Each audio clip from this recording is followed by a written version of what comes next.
All right. 6.0, reconvene open session, procedural business, 5:30 p.m. 6.1, call to order. The Board of Trustees are hereby reconvening open session at 5:41 p.m. Apologize for us starting a little bit late. 6.2, roll call. Trustees to identify themselves by first and last name to formally establish quorum. Dana Ridland, Area 2. Cindy Gardner, Area 3. Jordan Zarate, trustee area 5. Bill Dillinger, trustee area 1. Natalie Lindeman, trustee area 4. Okay. 6.3, pledge of allegiance. I'm going to ask Mary Justine, can you please lead us in the pledge? I pledge allegiance to the flag of the United States of America and to the republic for which it stands, one nation under God, indivisible, with liberty and justice for all. 7.0, closed session report. 7.1, announcement of reportable actions taken during closed session. There were none. 8.0, public testimony. Do we have any reports? Oh, yeah, but just letters that we, so I don't need to go through and read all this if I have the letters already, correct? I think you do have to read it into the minutes. Okay, 8.1, public comment period for items listed on this agenda and non-agenda items within the subject matter jurisdiction of the governing board. The public comment period is administered by state law and is the point in the meeting set aside for members of the public to share their opinions with the board. Open meeting laws do not permit the board to engage in dialogue or answer questions. Though it may not take action on non-agenda issues raised at the public comment period, the board, for example, may refer any matters to the superintendent for review or take action to direct staff to place a matter of business on a future agenda. Due to the modified meeting procedures during the COVID-19 coronavirus pandemic, if a member of the public would like to address the governing board on agenda and non-agenda items within the subject matter of their jurisdiction, an email should have been submitted to the executive secretary to the superintendent by noon today. Written comments will be read aloud and are limited to 5 minutes per item. The board limits the total input time for items with the same subject to 20 minutes. So 8.2, public comments. We did receive 2 emails. We'll go ahead and read those. This first one is from Annie Wooten, who is just finished her junior year in high, Dear Board.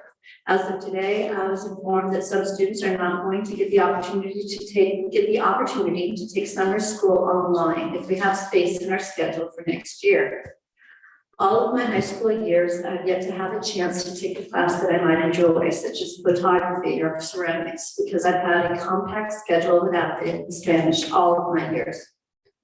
With a change that I would have to give up by being able to take an elective class, I'll never have the chance to experience a class that could be a future path for me.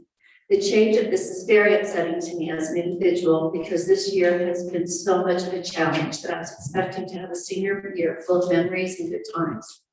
I hope that if you have power over this situation, you take into consideration how this affects my classmates and I and our mental health.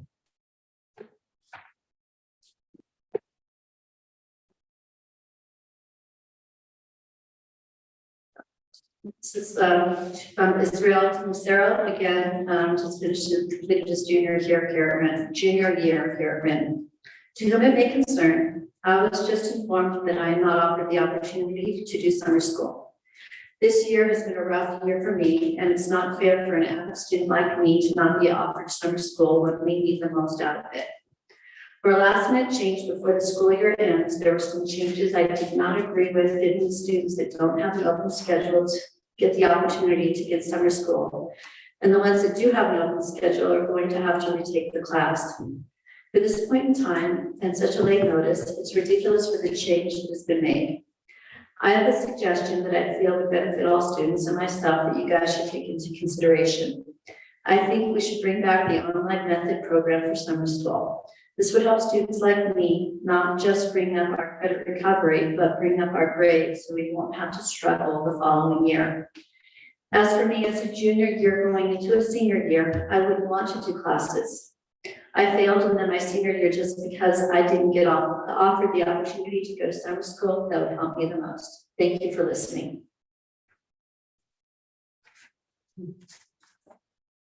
So just as an aside, I personally spoke with Room High Counseling, and both of these students have been scheduled for summer school. So their situations have been taken care of. The solution has also been provided to all upperclassmen at RIM who responded to a survey asking if they could take some, there was a survey that went out to all students. And all upperclassmen who had responded to the survey who wished to take summer school have been provided that opportunity. Additionally, Mrs. County Santa Cruz reached out to these two students specifically to make sure that their needs were being met. Okay. Moving on, 8.3 RTA and CSEA representatives. Mr. Bear, RTA.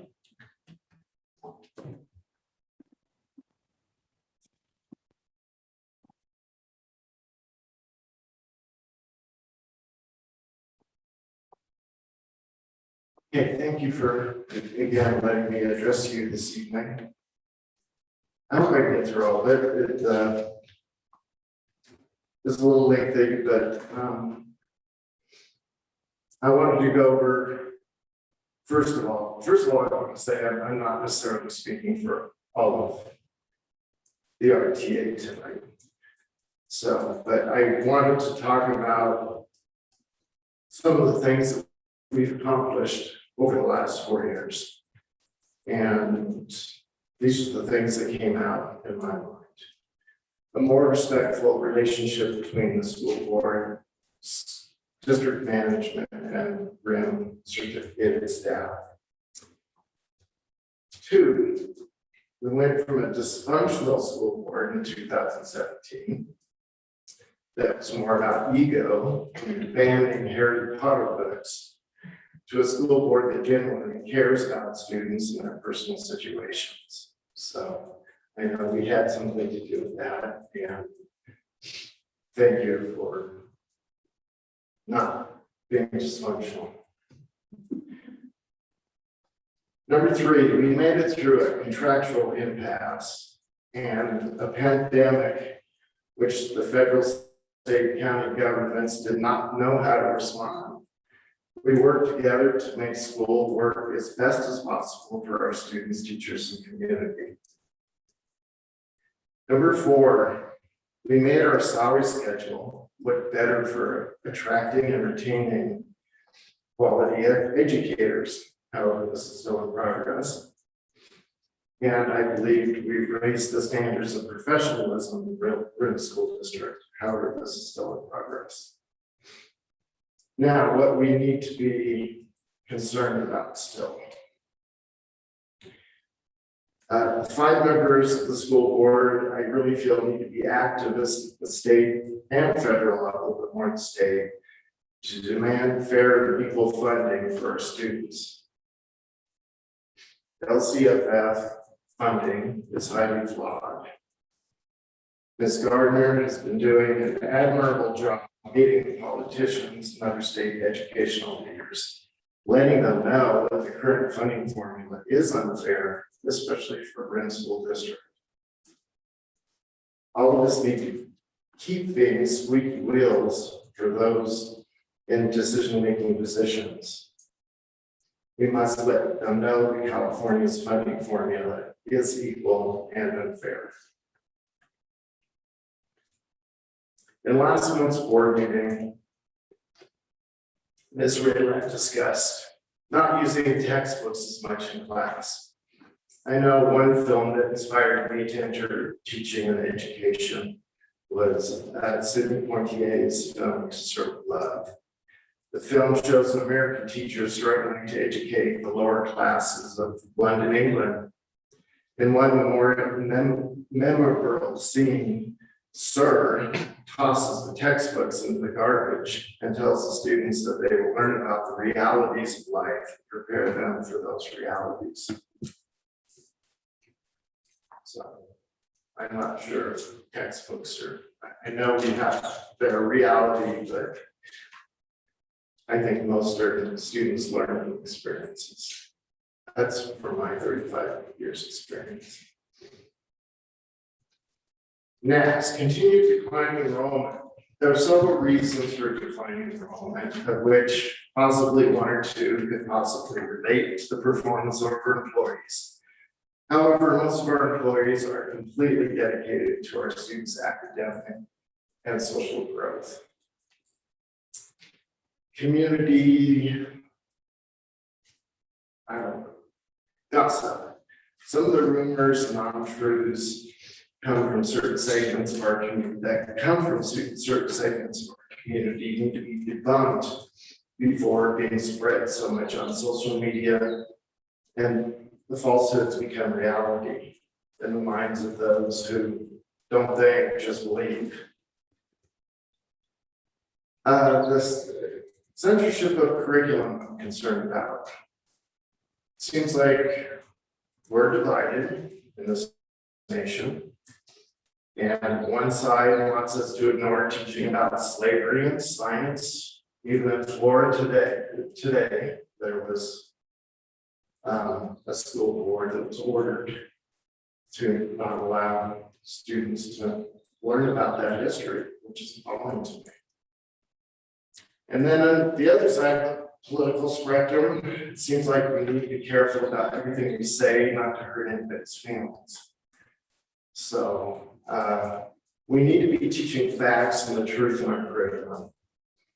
I was flabbergasted in the last month when the Black Wall Street Tulsa incident, I had never heard of it.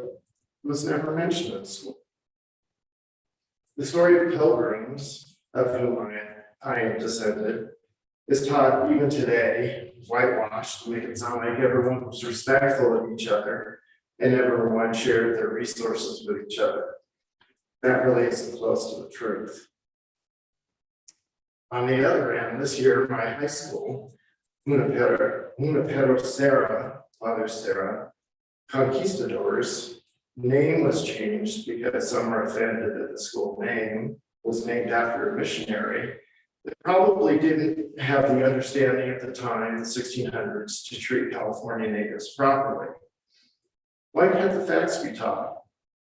Why does the recognition of Father Serra need to be erased? Rim School Board needs to make sure the facts and truth and not dogma and conspiracy theories are taught to our students.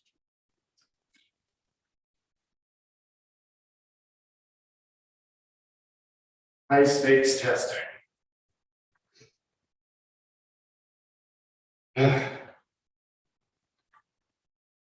The number one factor in student academic achievement is connected to socioeconomic levels. Well, Marzano and Hattie, their current educational gurus, have some good ideas for teaching. I think they make the mistake of turning the teaching learning process into a scientific process. The art of teaching is that. It's an art, not a scientific process. Possibly look to Noam Chomsky or Howard Zinn for some guidance on curricular philosophy. Gradeschools.com is a joke, yet people searching for places to live use it as their guide for determining where there are good schools. I was amazed at the places grade schools posted with 1, 2, and 3, 4 scores. Complete BS. And don't get me started about Facebook. Airbnb and others like it are concerned for our community. These companies aren't helping with our funding, and they're using houses for families with school-age children to live and turning them into short-term hotel rooms. Rim Teach Association and the district need to work together with this problem. So they support our public schools. On January 6, 2021, it was the day that caused me to tear up in front of children. domestic terrorists attacked the United States Capitol building with intentions of hate, violence, ignorance, and murder. Yet many who participated say they were told so to act that way by a person who continues to perpetuate a lie that the 2020 election was tainted with absolutely no evidence of tampering. Now we see democracy itself at stake as laws are being pushed through state legislators as quickly as possible, so less people can vote in the upcoming elections.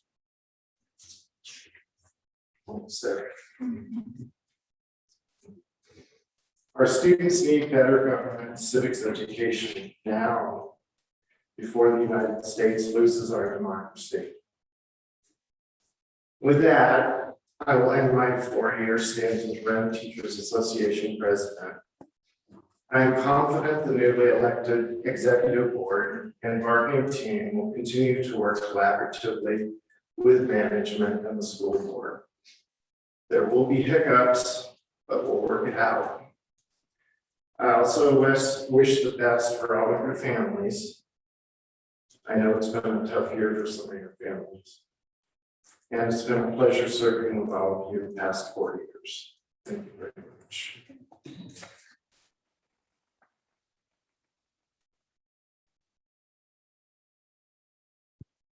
Thank you, Mark, for your service and for your thoughtful words. Thank you. COCA? We do not have somebody to speak for COCA. So 9.0, governing board members' reports and announcements. 9.1, governing board members. Jordan, can I have you start?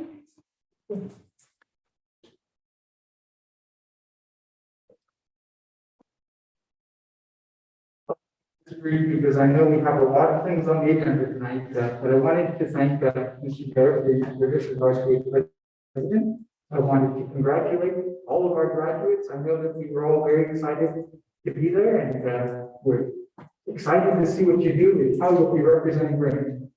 So have a happy summer. Your school board will still be around. We've got a meeting in just a couple of weeks again, and we have a lot of things to discuss about our board retreat, and there's a lot of advocacy work still to be done for, funding, as Mr. Barrett mentioned, and also other things, such as the late start bill. I'll let Cindy talk about that. But in any case, please reach out to us. Let's chat. Let's have a conversation. Happy to talk about budgets or curriculum or whatever's on your mind. So all of our emails are on the RIM School District website. It's just our first _ last name at rimsd.k12.ca.us. Very short. So thank you. Thanks, Jordan. Cindy? Look, I have already timed out. Woohoo! I didn't even speak in hot mic, thank goodness. Okay, so again, I really enjoyed the graduations. Mountain High School always gets to me. I remember coming back when campus opened in March, the end of March. Mr. Nagar was really worried because about only 10 or 11 were on track to graduate, and yet we had 22 really pull it out at the end. I personally saw 2, Dusty and Jesse. Last day, just at the computer, finishing those last course credits, and they were so excited in their robes and tossing their hat up at graduation. So really proud of all of them. And it was nice to see Alex Pearson's full face. He's on site council. Usually we only saw forehead up, so I got to see his entire face. So that was really nice. In REM High School, it was very successful hybrid model of graduation, and I think everybody really enjoyed it. I love the card decoration. It was like a boat parade or something. It was super fun to watch. I do want to do a shout out to the REM High School PTSA Adopt a Senior program for both schools, Mountain High School and the REM High School. All the seniors were adopted, and at the senior barbecue for REM High School, they got to tile paint, and we have so many tiles to put up on Senior Square. And yes, they're all appropriate design. We didn't have anything naughty painted, so that was a good thing. And the seniors were shocked by the baskets that they received.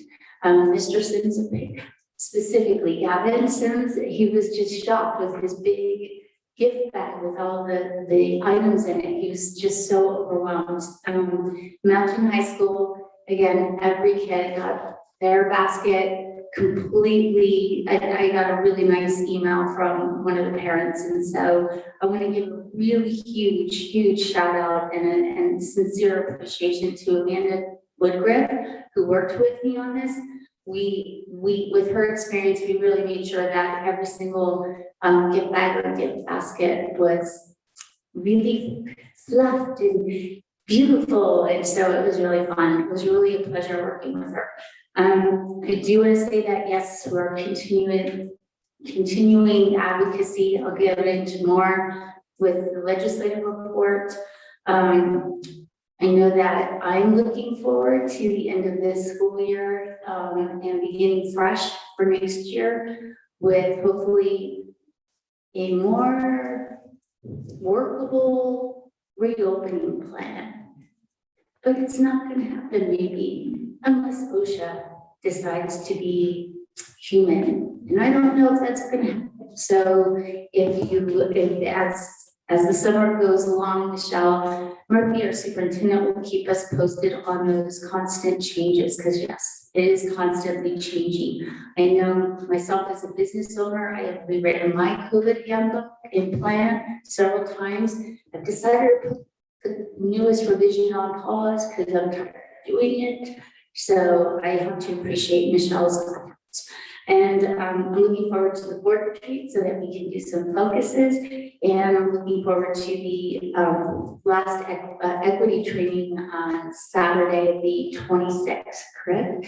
It's been really helpful, informative. It's been great to meet with other school board members and superintendents to discuss equity in education and at our site, at our districts.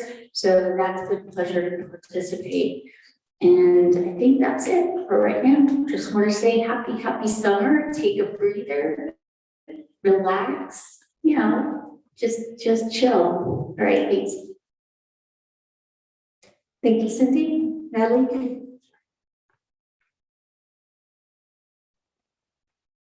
So I'd like to start by thanking you, Mark.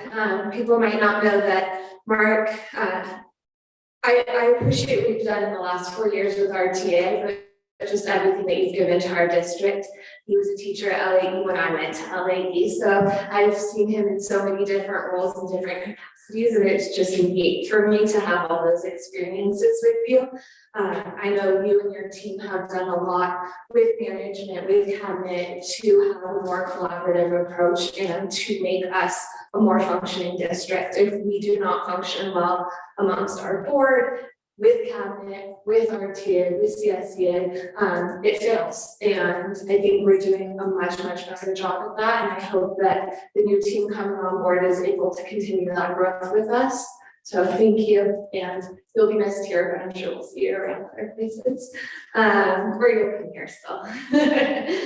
I obviously enjoyed graduation. It's one of the best times of the year for all of us. Signing out high diplomas as the clerk is absolutely my favorite task every year. I get to read each of their names. I know that they have worked so hard to get those.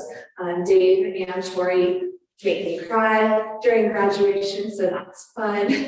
But I'm just really looking forward for my family, for myself, for everyone to have a break, to enjoy some of this summer. Hopefully it's a bit more normal than last summer was, and get us back on track to get going for next school year. As Cindy said, as a board, we don't get much of a break, but I think just not going to 3 different schools every day to drop kids off will be a nice break for us. So please enjoy your summers and your families and stay safe, and we'll see you at the next meeting. Thanks, Natalie. Bill? First, I want to say congratulations to all of the graduates. Thank you to all of our staff, and all the work that you've done this year.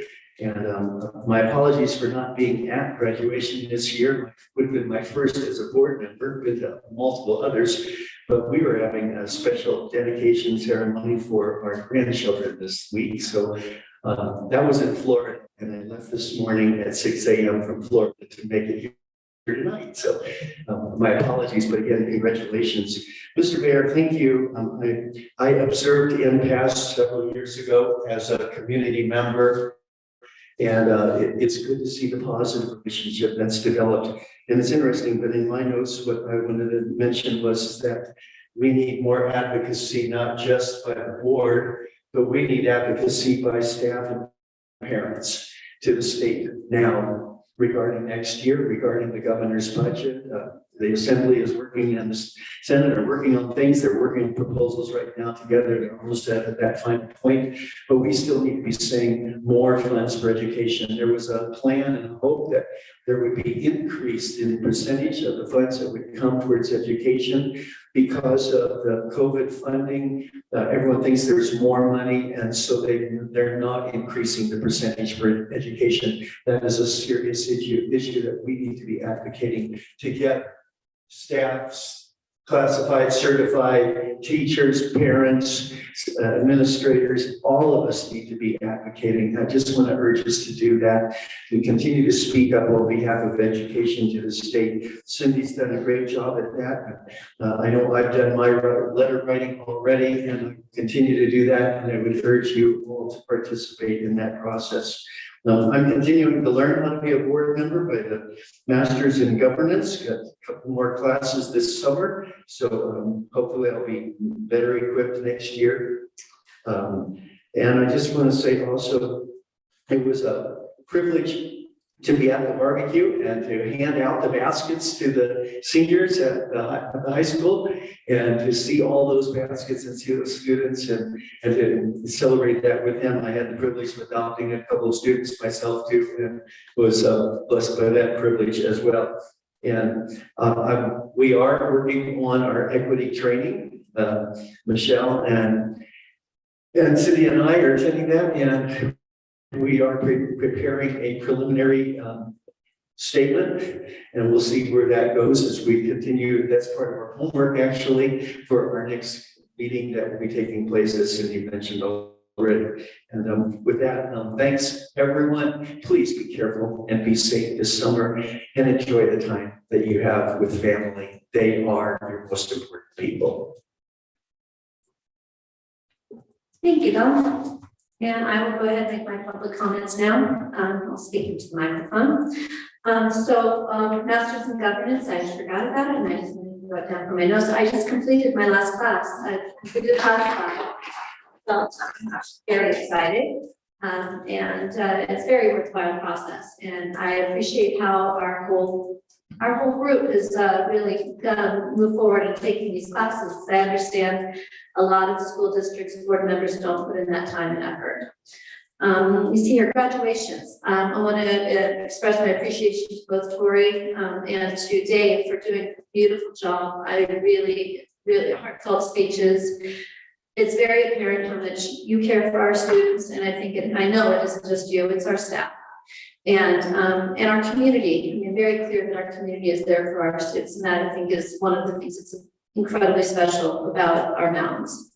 And the grit that was shown everywhere that allowed these students to be successful is so incredibly admirable. So, and it really, your commitment came through in terms of the graduation, but also seeing those students, some of them really strutting, and it was this tearful time, and an amount of pride and emotion that was present on both of those events, and I was really felt blessed to be a part of it. You see your graduation, so I attended Mountain Highs and Rims, and then My daughter is graduating from Caltech tomorrow, and I'm very excited for her, and sad that they will not allow anybody to attend, no guests, so it'll be students only. So I am really appreciative of the fact that RIM has made it possible for there to be in-person attendance. They already have the graduation pre-recorded, so the students have been invited to be there. They'll be sitting 6 feet apart to watch on screen, but they'll be able to do it together. But RIM made choices that I think was very healthy and helpful for students and their families. So I really appreciate that those choices were made. Our last meeting, I spoke a little bit about the math framework. I do want to add to it. I have not completed reading it, and there are some really fantastic parts to the new framework that has not yet been adopted by the state. And there are also components to it that are really not feasible, not realistic as far as being able to implement as school districts.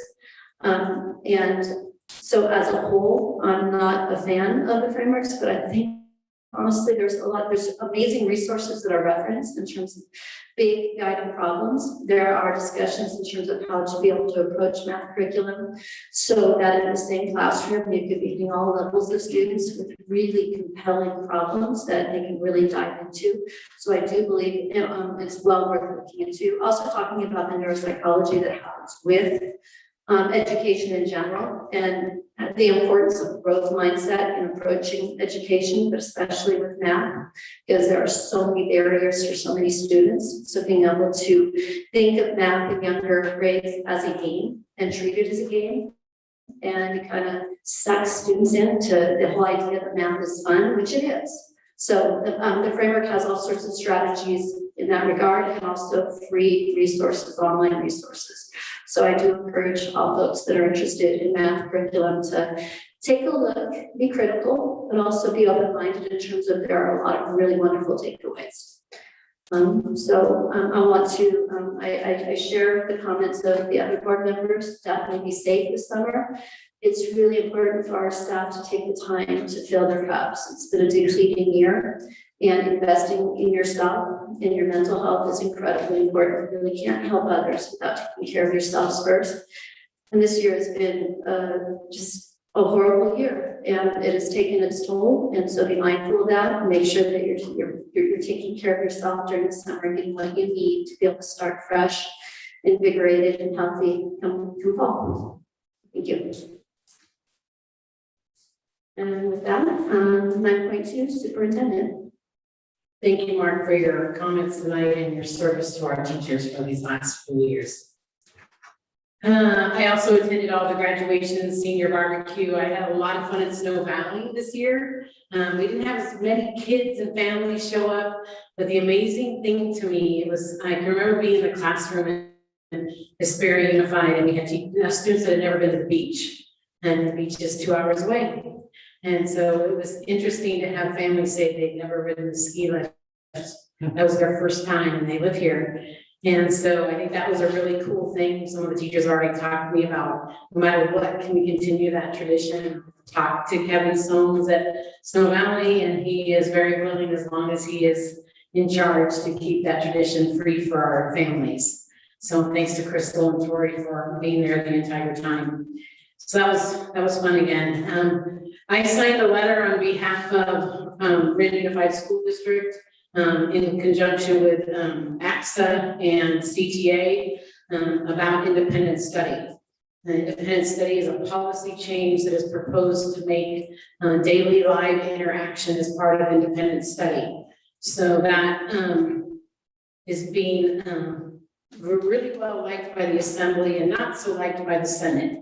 So that policy change has not been decided upon yet, but they're hoping to do that. I guess they do that when they do the budget. So I want you to know that I signed that letter. AXA is working very closely with CTA to talk about why independent study is successful in its past model, and that combining that with distance learning practices don't meet certain families' needs, and to give us options. So the letter was very well written, and I just added our logo and my name. So as a letter went out to employees today, from me, a press release that will go out to our families tomorrow, talking about the ever-changing guidelines that have even changed in the last 24 hours about reopening school. yes, we will be reopened to 5 days of in-person instruction. Distance learning will not be an option. However, we do have a virtual academy that will be an option for our students here in RIM. The guidelines are expected to take shape and change again by next week, June 15th, and then again, they're going to change in July. But plans have to be written at least twice this summer that I know of for reopening. So I made a commitment to get press releases out to our employees and our families, but that I've asked for grace in the fact that they're going to change. I think even more frequently than they've changed over the last 4 years. I don't mean to laugh at it, it's just, it's getting old. So it's getting old to decipher, to read, to attend meetings, to what does that mean for RIM, what does that mean for our employees, what does that mean for kids?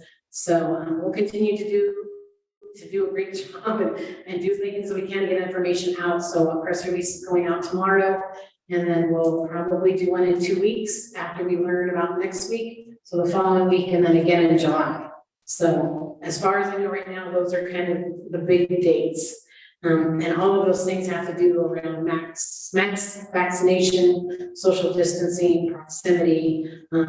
As my understanding is there will be no change in the model of instruction for next year. Will be 5 days of in-person instruction. So as of now. So I hope those updates are helpful, but they will change. I just want to thank everyone for getting through the year and for sticking with us as we made those changes, and to our teaching staff who had to change their teaching modalities several times and learn new things, and hopefully some of those things we can carry on. So I just appreciate all the work that it took through to get through 2021 and get to graduation last night and the day before. I would like to thank Anthony Armelini. He'll be speaking tonight as his last night at the board meeting. I have a little gift for him. And so Anthony, I'll be putting that in the mail so that you know. And last but not least, as part of my presentation or report tonight, I'd like to call David Nygren up to the podium. He's going to share with you the new mural at Mountain High School. Yeah. Yay! Anyone seen any questions? No. Couple people have seen it in person. Very good. So I just want to say this is so positive. Oh, yeah. Oh, right here. Yeah. Chuck. Okay. I just want to say how awesome it is to have a board and a district office that cares. You guys really do. It's really apparent to all of us, and it hasn't always been that way. This is my end of my 13th year up here, and I'm so excited about the future for Rangers. I just want to everyone, you guys. I feel very, very good. I want to say negotiations has been awesome. This year it's been better than I've ever seen it. We've got the press that's been awesome. I wanted to say we've got multiple articles in both paper covering murals, covering Avid, covering students that are being recognized, and it's just awesome to be a part of it. So I just want to thank everyone on that note. We got a secondary group that collaborates. That we collaborate once a month. Yeah, it's just awesome. So everything's great. Everything's awesome. So, and it is summer break. I'm done next Wednesday, so that's great. So, it's been a crazy year. 26 years in education. That's my craziest for sure. So the Mountain High School mural project, which, like I said, there's articles in both papers. So if you pick up the papers, you'll see more details. But next slide, I want to share how it went. So the beginning stages, so Mr. Wes Abarca is a local. He started the mural company a year ago and did the murals here at the high school. Has done a lot in Crestline. He's doing one in Running Springs today that Mary Justine got to see. So he comes out at night. I meet him at night a couple times. The first picture, he traces the detail, all the white little lines. He traces that with a big projector. Then he started painting, then you can see him up on the ladder painting. So that was the beginning of it. It took him about a week. So next slide. That's crazy. Yeah, I know. So then he got the staff and students involved. I said, because I've been talking to Wes about having a mural club over at Mountain and having the kids do murals, which is going to happen. You guys know next year. So we got little frames on this outside our building to let students do the murals, and he's going to show them how to develop a mural. So anyways, we got the students involved. I said, could they paint? And so he did like a color by numbers. If you notice, the eagle's all different colors. It's kind of like a stained glass eagle. And so he put little numbers in each of the outline, and we each had a color spray paint, and we could go, he taught us how to go evenly. So yeah, I'm a graffiti artist. But the kids got to paint if they wanted to. The staff got it. That's me painting the second one. I'm getting ready to paint the second one. So, and then next slide. What he did was Mary Justine came over and he presented his story. So he told the kids his story. He was a graffiti artist in LA. He was getting in trouble. His parents sent him to Utah. He got kicked out of multiple schools. He hated school. Then his sophomore year, he got kicked out. He got sent to Utah. Then he started tagging crew up there. So he didn't really get the saving grace, but he ended up finding his way along the way. And he actually developed a graffiti ministry with his wife, with their church, where they would paint things and then people would ask him about them and they would talk to him about different things. So in a positive vein, and there's all the students and staff that painted with the mural. And it's gorgeous. It's right when you walk in. One before was done by students. It was nice. You know, I had a nice eagle in Mountain High School, but this is just phenomenal. It's going to be part of the mural club. So we're excited about it. So just want to share that update with you on the mural. And then also, we're going to have Marin Virtual Academy. I love hearing about that. And you guys also, you guys are aware of everything going on. So awesome. But Marin Virtual Academy, we're going to house it at Mountain High School as well. So we're going to paint the logo. Rob Wilson created a logo for it. We're not going to do a mascot yet. We're going to wait till the students and come up with a mascot. We've heard bobcats, we've heard rattlers, other animals up here. So we'll see what happens. We did have a bobcat on campus this year twice. Saw it on the camera, never when we were there, but one of the kids said, I think there was a bobcat up there. And we looked, yes, there was. So anyways, there's a mural. Come by and see it if you haven't seen it first. It's really something to see. So thank you guys. And everyone have a great summer for sure. Yeah, thank you. Yep. That concludes my report. 9.3 student representative report. Anthony Armelini from Mural High School. Hi guys. So I was told for this month that I don't need a presentation because it's just been like the last week and everything. And so yeah, it's a shame that I couldn't come in person, which sucks. Sorry, we had some stuff that was going on today and I got to be down the hill in a bit, but I really wanted to come here just to say thank you guys for giving me this opportunity to help my district and all the teachers and staff that have been helping me through all these years to become the person that I am. And I want to thank you guys for giving me in particular this opportunity to help you guys and just benefiting our school and our students, our staff. So yeah, that's really what I wanted to say. And I feel bad because I know I was supposed to go and grab the gift today, but yeah, just it got busy. Then with graduation, which was really fun, by the way, you guys did a great job, but it's been busy. But I'm just happy that I've been able to go on this journey with everyone. And yeah, I can't thank you guys enough. This was been really cool. So Anthony, Anthony, tell everybody where you're going to college. oh yeah, I probably should have started. So I've been accepted to UC San Diego. I'll be going there in mid-September.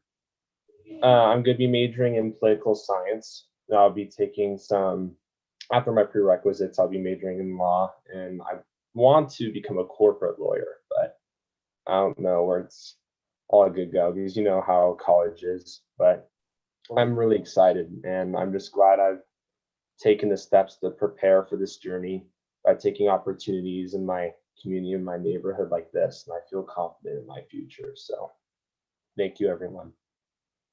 We wish you all the best, all the best.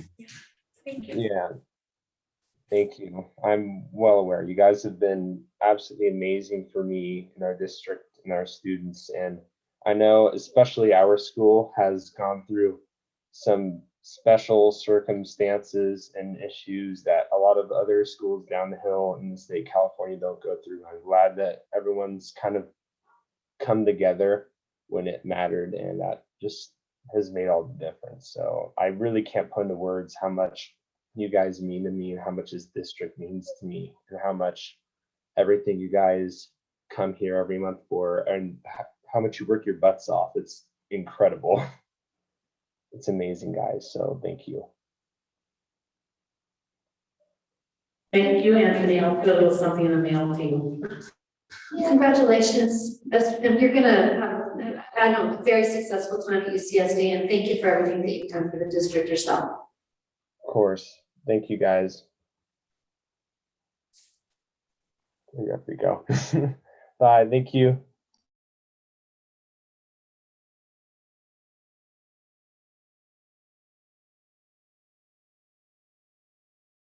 10.0 reports and presentations. 10.1 finance, facilities, budget, and enrollment report. Jenny Haberlin, Chief Business Official. Oh, she's got that. You have them in your Dropbox unless you. I know. Okay, but I'll put a couple extra here. Mark, no. One of my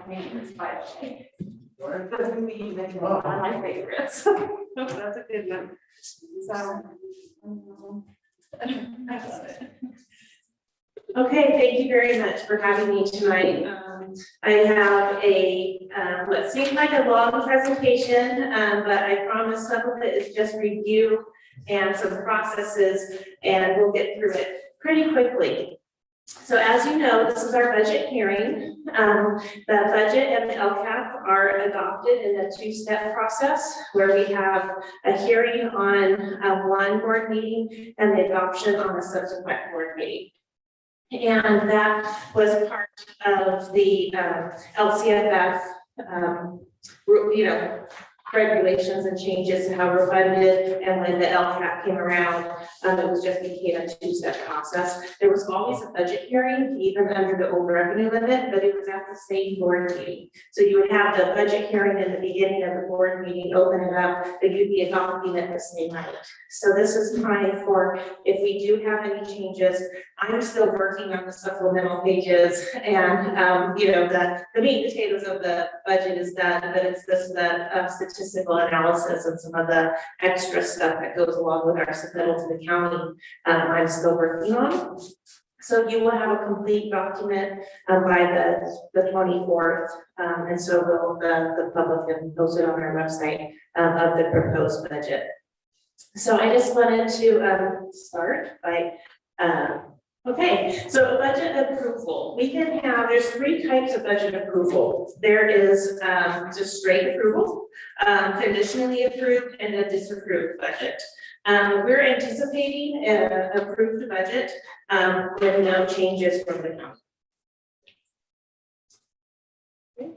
And why we submit it to the county is there is education code, that it's our duty to have a budget submitted by July 1st of every year. And and if the board failed to do that, there would be financial consequences.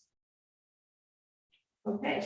And with AB 1200, there is budget oversight and financial oversight of the district. So this is, I know, a lot of review for you all because you have gotten yourself so educated, and with the master of governance and all of the workshops you do, and it does make my job a lot easier, to be honest, when because we're not teaching at the same time as presenting and working on it. And I think some of the stuff as good as well as I do sometimes, and it's just to learn about it. So it makes my job easier, and I appreciate that. But we do have oversight with the county schools office that ensures our compliance with a minimum amount of detail that's in the budget, and what's included in that is also the multi-year projections. which is required to have the current budget year, 2 subsequent years. Although for our county, they also like us to look in the future and look at the year 4 and year 5, at least on the payroll side, especially because we're a declining enrollment district and we're definitely the short end of the stick with LCFF, like Mark had mentioned. And we talked about that, I know, almost every budget report on how a district like ours should get funded differently, and the needs that our community and students have are unique. They have us so underfunded compared to our neighbors. It's not fair. So part of building the budget is really we start with LCFF, we build our revenues. A lot of it, the budget's a changing document, it evolves. There's budgetary information that we will get after we goes out after June 30th. So as we're closing the books in the summer, there's updated information on revenue and expenditures that will look then, so after the fact. So we are really forced to be flexible and do our best and understand that just like with the ever-changing guidelines, there is a piece of the budget that changes along with us too, especially when enrollment is certified a year later. We have small tweaks to LCFF. We might have a revision to Title I in June. So we're really, it's an evolving document, and that's why we call it a living document. Okay, so with LCFF, the start of the budget really becomes with our enrollment, because enrollment, we determine our average daily attendance. Our average daily attendance largely determines our funding levels. So we really need to start with enrollment. And our current enrollment is currently 2864. So we're a little lower than we were the prior month. And 2,864 students. And going into next year, we're still projecting a decline.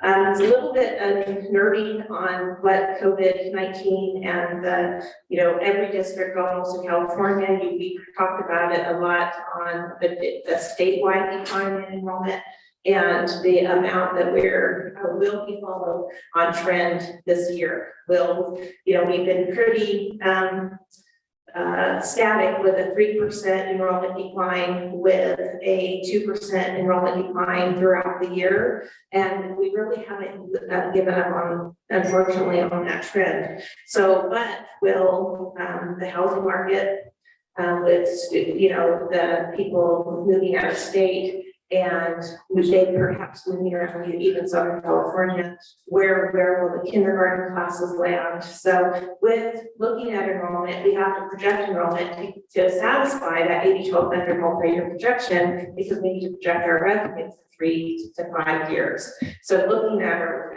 enrollment very quickly is something that we do. Okay.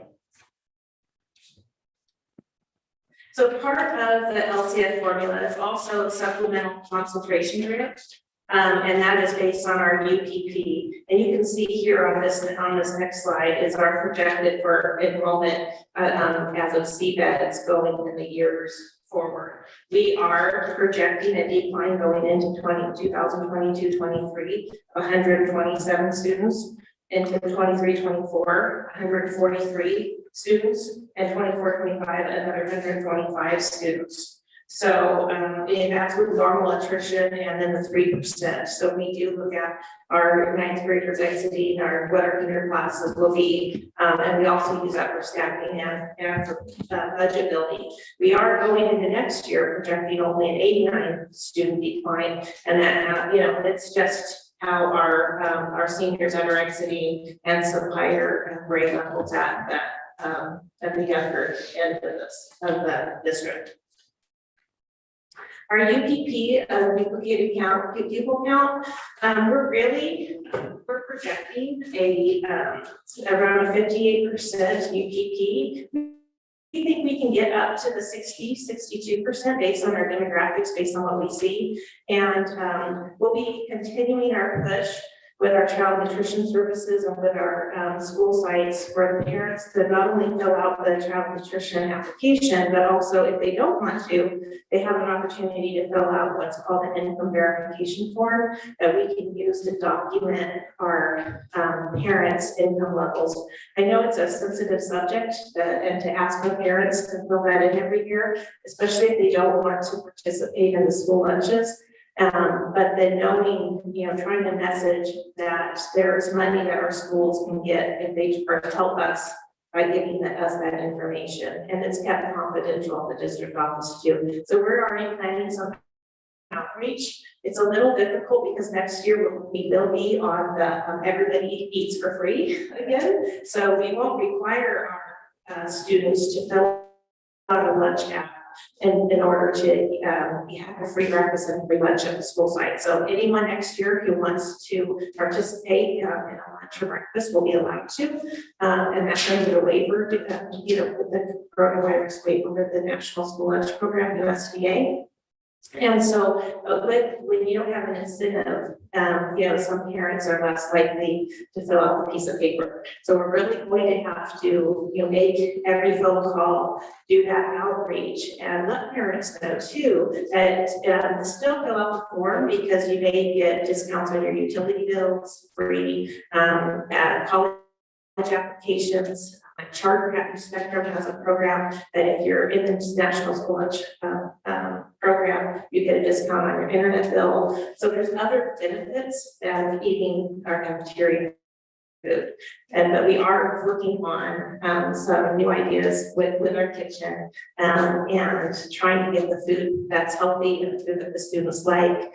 We're keeping our fingers crossed. We have a grant in for a salad bar. And so what we can bring to the participation in is also, more participation is funding for us also.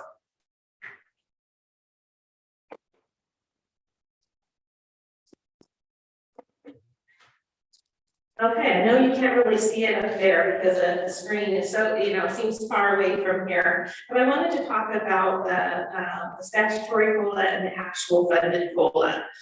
This current year, we had a statutory COLA of 2.31%, but we were funded at 0. Because they were giving us that COLA in the next year. So the 21-22 COLA includes the prior year, the current, the budget year, and what they're calling a super COLA this year with the added 1%. And that is the projected COLAs that are represented in our multi-year projections for the next 4 years. Okay. And this is your summary. We include this slide every time, a summary of our LCFF revenue. And we started at 2013-14 because that is the year 1 of LCFF when the state developed a new allocation method to distribute our funding to schools. And what I wanted to highlight too is you can see the increases and decreases throughout the years. And in the beginning, we were there was like a gap funding that was funded to where we had this target that was when full implementation of LCFF, and then we would get a percentage called gap funding each year to help us get closer to our full. They call it full funding, but it's just fully implemented funding of LCFF. It's not what we call full funding for education. But you can see in the beginning years, 2014 and 15, we were getting substantial increases throughout the years. But as we got closer to that full implementation of LCFF, then you started seeing those revenue amounts decrease because it was pretty much just based on our enrollment, ADA. And we've been talking about that fiscal cliff coming into the fiscal year 22-23, and you can see in the in 22-23 we have a 1-year decline to LCFF revenue of over $2.5 million, and that's because of the held harmless language of we're feeling the full effect of 2 years of declining enrollment in 1 year. So, I mean, we've known about it, we've been trying to plan for that and kind of cushion that blow. But then for 22, 23, and the subsequent years, you're seeing the impact to our revenue, and that's purely based on declining enrollment because it does have those COLAs built into the projection.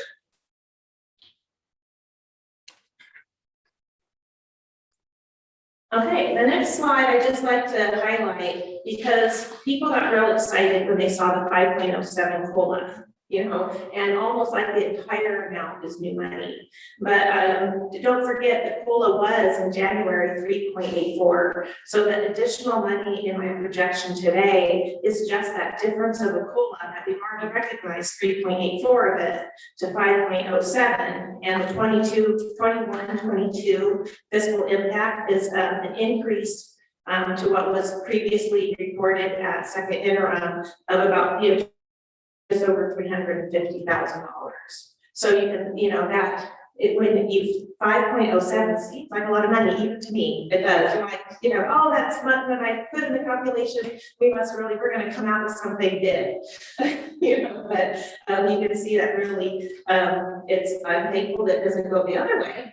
Don't get me wrong, I mean, I might sound very negative to some of this budget, but overall, there's a lot of positives in the budget. And we were just disappointed that we talked at other board meetings that more could have been done on the unrestricted side of the budget than it was by even the Senate and the Assembly and the governor.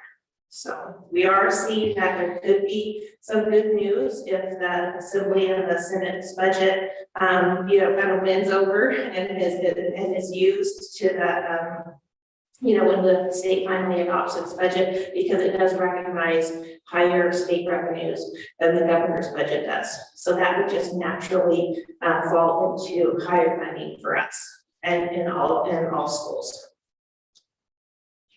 Okay. And one thing to realize is because this budget is built on the May revise, and we know that the state legislature and the governor and people are debating and trading and politicking as we speak, you know, the budget will change. So we're anticipating enough change to where we will need to bring back the budget in August or September and do a formal recognition of those changes. If by the time we, let's say, they revise and budget adoption, there may be some small changes. They might not be material enough to have to bring a formal board adoption of a revised budget. But we're anticipating needing to do that because that we will have changes. Okay.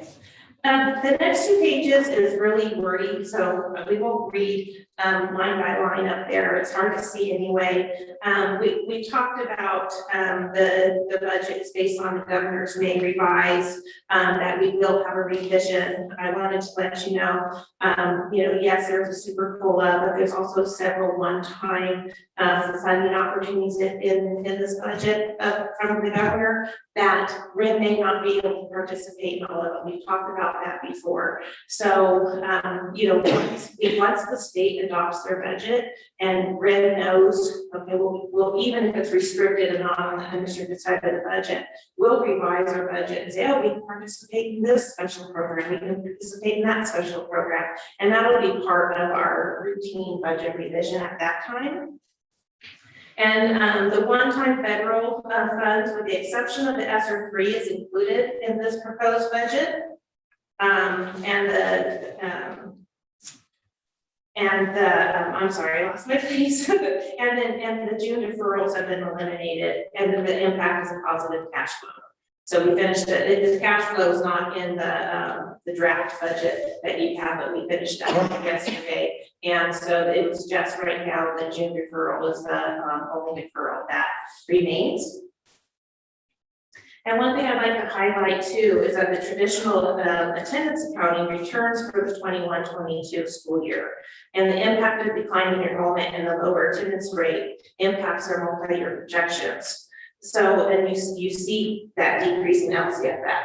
What I would like to highlight is that we can do through, kind of go put our heads back a year and a half ago or something when we had Saturday school. We may have some learning gap opportunities to address student needs, but we can also utilize some of those days to recoup attendance. We'll probably have to get our mindset back on when we had Drive for 95 campaign, when we had attendance makeup, because we will, unless they change how we're accounting for attendance and distance learning and any additional felt harmless, we'll have to go back to really monitoring our attendance.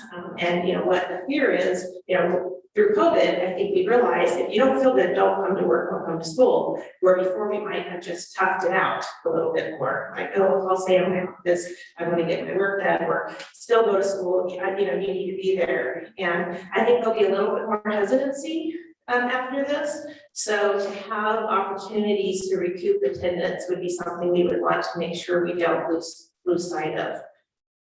Because that's one way that we can kind of help ourselves, but even, we're getting less funding. Okay, oops, I went one too much. Okay. I probably should have put a stick. Included in the multi-year assumptions is a health and welfare increases 5.83%, step and column increases. We recognize savings from retirements, savings from maybe reduction in staff due to declining enrollment. Now this year we didn't lay off staff, and we reassigned some of those certificated positions, but they're not on the unrestricted side of the books. They're temporary using the COVID funds. So we do still see those savings in our multi-year projections because they're, we're still recognizing the need to reduce our staff with enrollment decline. But any staff we do retain, you'll see on the restricted side of the budget, and use a temporary one-time or over multiple years, but of the ESSER funds. Okay. We have savings from prior years negotiated items, and we have a reduction of some one-time revenues, and increased of the PERS and STRS rate, 16.92 for STRS and 22.91 for PERS. Now that is one item that we would expect to be a material change. That if what the final state adopted budget could have STRS and PERS relief in it, then we'll have to go back and we'll recoup those savings by applying different rates to our salaries. Okay, this is just a graph to highlight the ever-changing and increasing STRS and PERS rates. So I wanted to talk a little bit about the federal and the state pandemic funding. We have really 5 pots on the federal side, coronavirus relief funds, and we started receiving some of these funds, last fiscal year with the coronavirus relief funds, the learning loss mitigation, and those were fully spent by December 31st. But I just wanted you to have a summary of what we had, even though some of it has already been spent, and the ones that like the ESSER 3, we haven't even spent a dime of that yet because we haven't even gotten any of the funds. There's not even an account number in the system, but we earmarked those funds, and that's where you see that in the slide. Out of the roughly 8 million, we've earmarked the retention of the teachers, the added teachers at MPH and REM High, added counselors. So we taking that into consideration with, hey, what do, yes, we haven't spent that money yet. Some of that will be spent over 2 years. But if you wanted to say how much do we have left to plan for, that's what this chart will give you, that we're still working on it.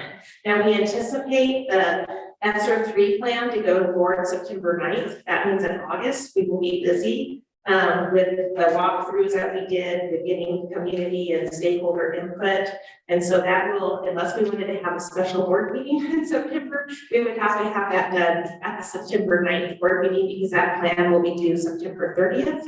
We're approving our SR3 assurances at the end of, they're due by June 25th, and we're purposely doing them just a couple days before then, because within 30 days of us completing those assurances, we also, which is largely on the superintendent's workload, we have to have a revised in-person safety plan posted. So because we needed to time, some workload demands in the summer versus maybe some days off in the summer, and say, okay, when can we, I don't want to apply for those assurances today, because then that starts the clock ticking. So we kind of strategically planned out so we can get that done over the summer.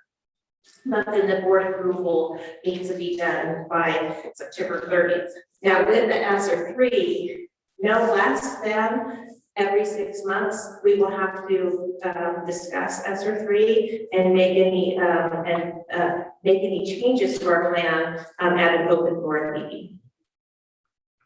That's something that the other coronavirus relief funds do not have in it. Okay, the state pandemic funding. We have maybe, like I said, same with federal, hasn't necessarily all been spent as in, check written yet, but it's all been accounted for in a plan. And for instance, the ELO plan, well, the ELO and in-person instruction, we have until August 31st, 2022 to spend it, but we've already planned those expenditures. You've already approved the plan. So there's really, the zeros here doesn't mean we've spent the money. We just already allocated the resources to specific items. One of the things I'd like to highlight too, with looking at these two slides, you can see the amount of one-time money, and these are just the coronavirus one-time monies that are in. It's not including the one-time money that's included in the governor's budget, which would be on top of these two programs. So to see where this is a lot of money, some of it very restrictive in nature, some not as much. But to then have one side of your budget, barely squeaking by, and then millions of dollars on this other side of the budget, it becomes hard to message, that, we don't, we're a poor district, or there's need, or there's a lack of funding, because you would hear, well, what do you mean there's a lack of funding? There's probably close to $20 million listed here. But it's largely been spent or earmarked in response to the coronavirus, in response to student needs, in response to one-time funding or one-time items. It's not for ongoing facility repairs. Yes, there is some facility repairs we can take care of, but just that paint, that carpet, that increase in our utility bills, that increase in health insurance. So there's some of these items where it gets hard because we have all this money on one side of the budget and then not as much on the other. So at the same time that we're building spending plans, we're going to have to be building budget reduction plans at the same time. And so it's kind of an odd place to be in to spend over here, but let's find ways we can reduce our budgets over on this side of the budget, on this side. So that gets us into the multi-year projections. And one of the things I'd like to mention is that over the summer, and we've talked about this before, we'll really task ourselves as we're closing the books to identify anything that maybe we could have used coronavirus funds for. And they maybe didn't. And if we can, make those transfers before we close the books, because then that would give relief to the general fund on the unrestricted side of the budget. So we will go through and make sure everything that could have been COVID is COVID. And then one of the items we'd like, and this will be a cabinet discussion that will be maybe going into the next 2 or 3, 4 months, that we have an opportunity with some of the allowances in ESER 3 and ESER 2 to fund certain positions that are routine, not necessarily extra positions, through those two funds. So the thought to let's make a plan to earmark some of that money. I'm not saying we're not doing the plan today, but just to kind of have it out there, because some of the information I have in the next couple of slides is really depressing, to be honest. But one of the things we can do to kind of soften some of those fiscal cliffs and that blow is if there's something we can charge to an ESSER account, because we've already addressed student learning, we've already addressed XYZ, and that's purely going to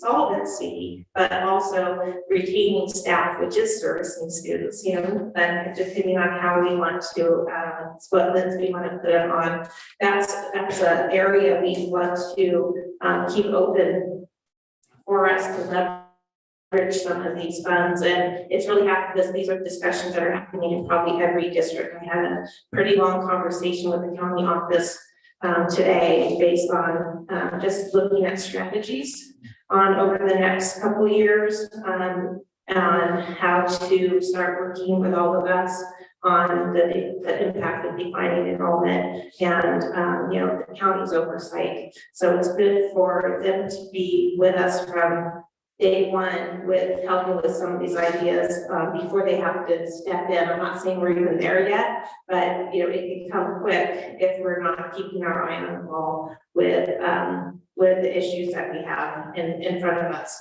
So, but that's one thing to really look at. Are there areas of the budget we can pay for in COVID to look to address the 22-23 fiscal cliff and the declining enrollment impact? Can't really see it from here, from up there, so hopefully you can on your screen. But this is just the current multi-year projections, and we haven't changed our format. We start with federal and state LCF revenues. This is a summary of our expenditures, and you can say that the budget as a whole, we're spending about 80% of our budget on salaries. About 80% of a budget that has a lot of one-time funds in it. If you looked at our total salaries just compared to LCFF and unrestricted money compared to total salaries, we're really in the 87 to 88% of that. Okay, and you can highlighted in yellow is our ending fund balance going into the end, projected into the 21-22 school year. You can see that we're projecting a very high unrestricted ending fund balance. But as we go into 22-23 and 23-24, the amount of deficit spending that the district is projected to do really kind of eats up that ending fund balance really quick. So, we're deficit spending in the $2-3 million range every year, but hopefully we can curb some of that by charging some restricted, funds to some of our items that are on the unrestricted side of the budget currently. And it also helps us buy some time to make some tough decisions, or maybe some decisions just to be made themselves through retirements and things like that. And unfortunately, when we look at budget reductions, so much of our budget is staff. That's where it ends up being. And we talk a lot of doing more with less, being small but mighty, as we kind of shrink as a district, unfortunately. And one of the things, the 24-25 and the 25-26 budget, it does have a very alarming negative ending fund balance. But I wanted to also let you know, we're expecting better news when the state adopts their budget. We're expecting probably higher amount of savings when we close the books than I projected here, because we're going to be looking for those items. And so depending on that, we'll really want to see when we meet in September and go over the unaudited actuals, and then we have the state adopted budget, and then kind of that'll be our new basis to start making decisions on. This is really just a picture worth 1,000 words. You can look at it at your leisure, but it's just a graph of our total expenditures. And then I think Cindy, your favorite graph. Yes. I say that, you know, I'm joking, but I'm not joking, you know. Maybe I've developed a little sixth sense of humor with it. But you can see the red line is projected expenditures over the next 5 years, and the blue line is our state revenues. So, but that's one of the things that we need advocacy for. And, you know, like I said, it's a changing document.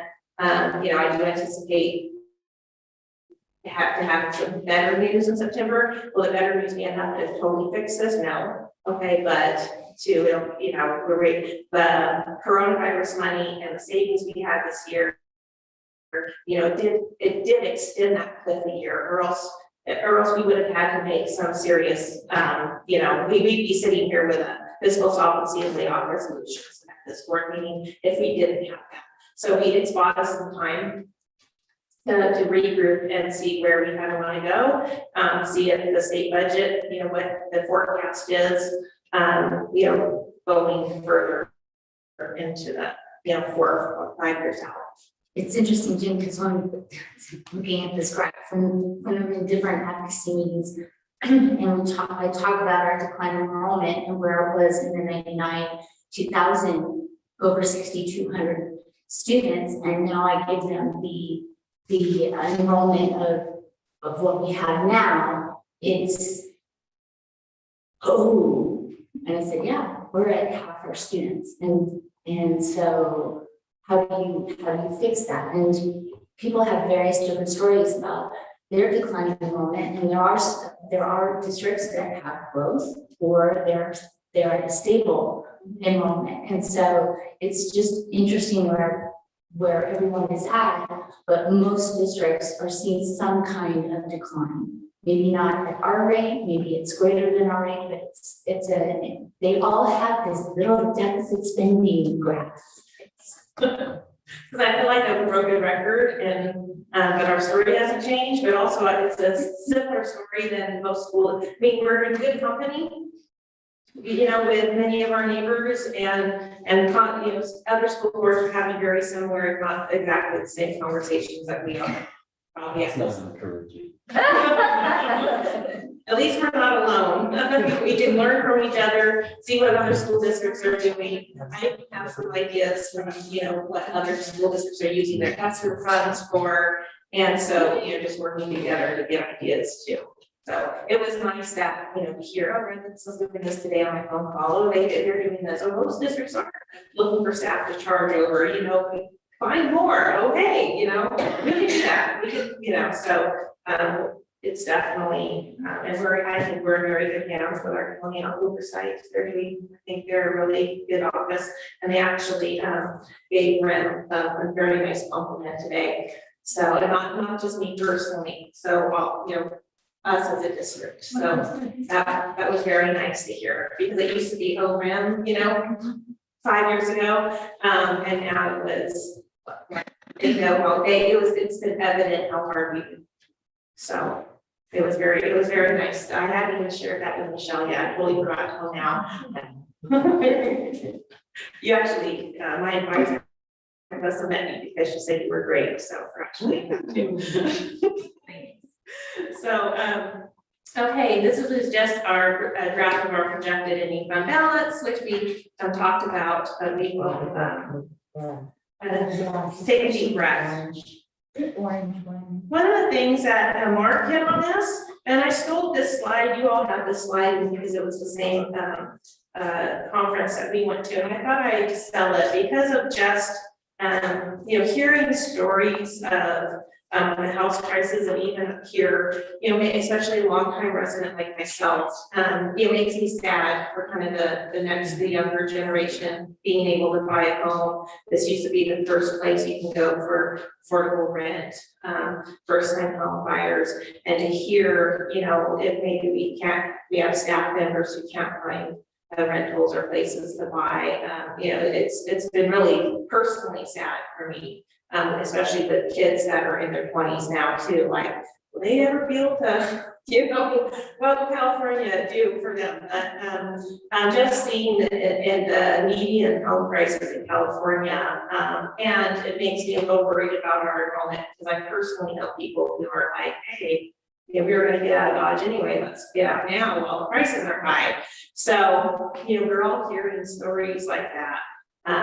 That unfortunately, this friend has 2 kids in our school district, so I was like, no, but it's happening. So I just, I think that needs to be a conversation too. I think LA Unified even announced today, I don't see, we wouldn't have the funds to do this, but trying to find for helping their staff find work housing. We don't have the money for that, but if our community had the time or the effort to help in those areas, it would be, it's just something that's going to probably impact our enrollment also, not just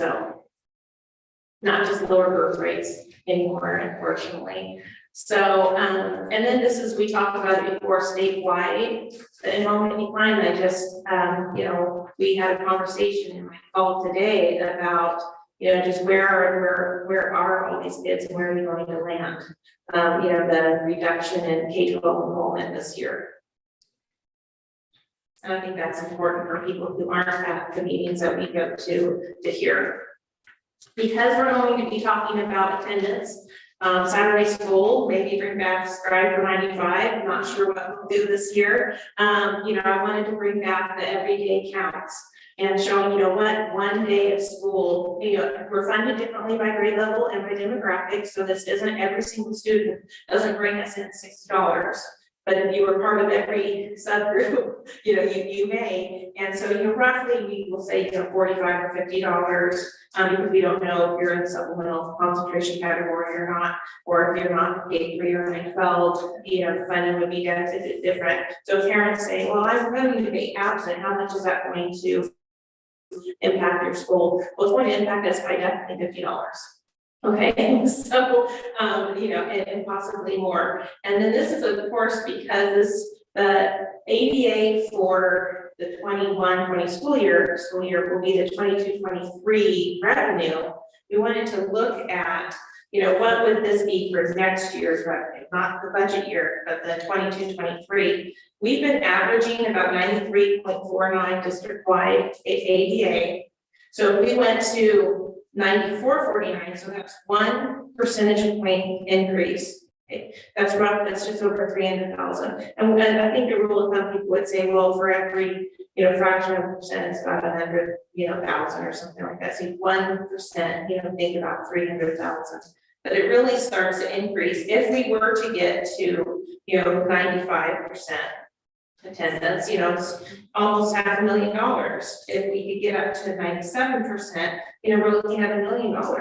So I think that might be a really hard target, but if we could, every fraction of a percent, we can get closer to that, or we could, you can see what the funding would allow.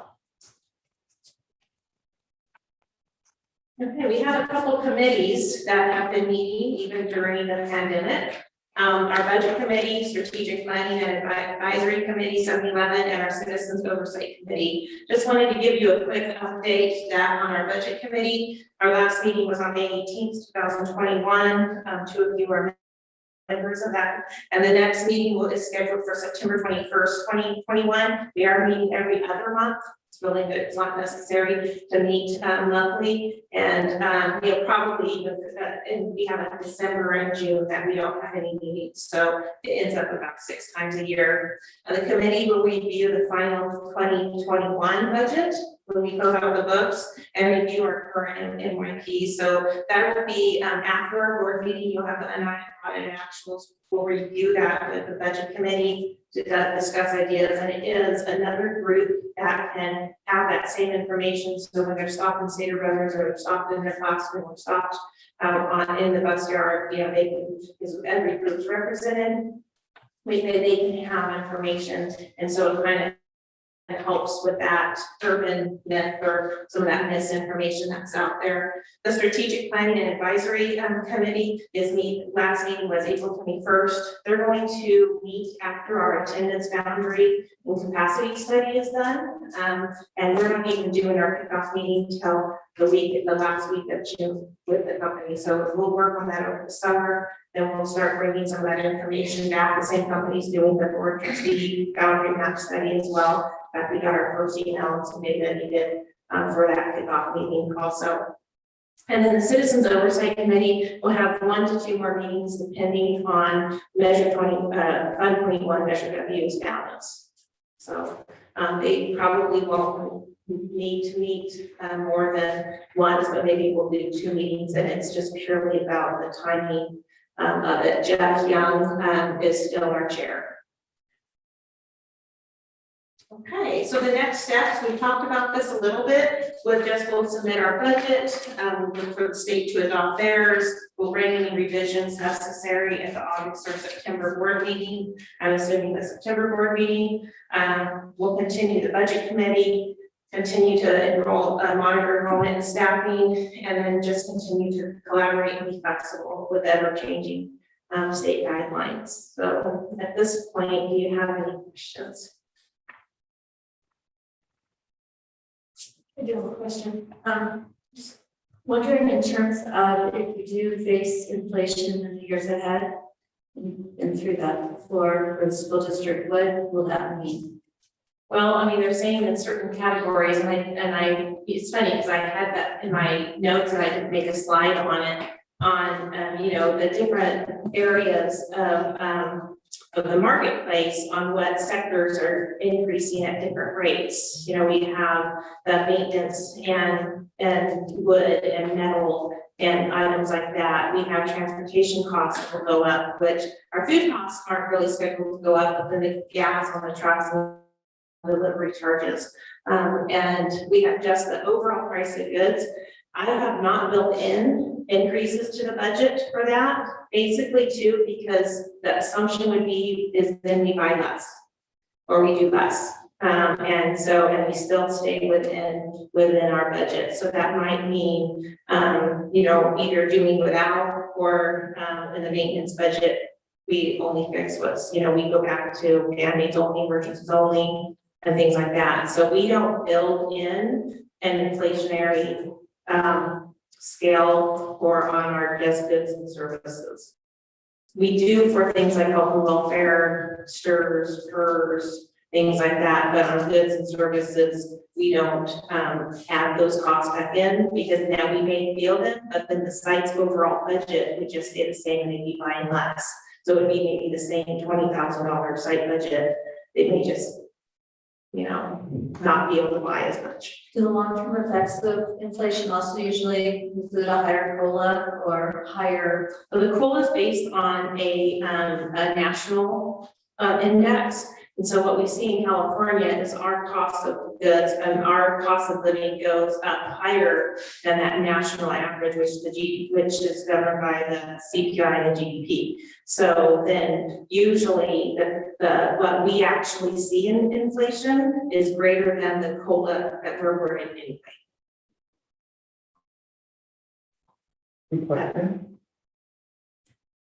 Any other questions? Jen, thank you. Thank you. Thanks, Jenny.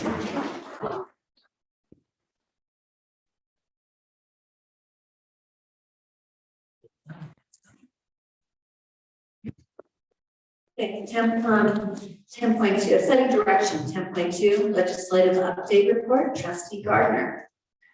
Okay, so I'm gonna start with Jenny referenced that before June 15th, the governor will be meeting with the Assembly Speaker and the Senate Pro Tem to hash out the two budgets. Basically, what has happened is that this is a historic moment that Assembly and the Senate actually got together with their budget committees and hashed out a budget with the two two sides, the Assembly and the Senate, and they came up with their budget, which is one budget that they're gonna take to the governor and then have a mediation and see what they come up with and what they can, I guess, agree upon. And it's interesting because usually you have the Assembly's budget and you have the Senate's budget, and those two people go into the governor, and you have three people with three different visions of the budget. And that usually works to the governor's benefit. But now you have the Assembly and Senate who have come together, and now they're going to gang up on the governor. So we'll see what happens, because this is pretty historic. On the legislative side, yes, they have projected higher revenues going out many years than the governor. Their budget also wipes out that June deferral, which the governor still had 2.7 billion in deferrals for that June 2022. He had no help with PERS and STIRS in his budget. The legislator is proposing $3 billion in assistance in PERS and STIRS relief, which is great news. We've talked a lot about the unemployment insurance cost that's going to cost the district over 300,000, over 350,000, something like that. 250,000. Wow, I was inflating that. And so when we have advocated both as CSBA and through SANDAGs, we've talked to Senator Leyva, Senator Joe, Smitty Smith, everybody we can about the unemployment insurance costs, because school districts didn't lay off anybody. So why are we getting help with this huge increase? And so there's going to be some kind of like a reckoning to see if really school districts are going to be charged that. If they are, in the legislative side, they have a proposal to buy down the unemployment insurance cost increase, which is great news because that wasn't in anything to do with the governor. For special education, the governor said, okay, we'll increase the special education COLA from 1.5% to 4.05%. But the legislative side said, yeah, that's great, but we're actually going to increase the special education base rates and put more than $800 million more into the pot, which there's a real effort on both the federal side and the state side to really address special education increasing costs. In the governor's may revise expanded learning money that Jimmy referenced, that's a one-time money that the governor says, I'm going to dole out this money through your concentration numbers. Well, on the this was another huge point of contention with CSBA and SANDAGs really advocating hard to say this isn't fair, because there are going to be districts that get nothing, like nothing at all. Etowanda is an example. They would get nothing for this. So on the legislative side, they said, well, we love expanded learning, that money, but we want it done through the supplemental numbers. So that would make a win for RIM of the World Unified School District. So that was great.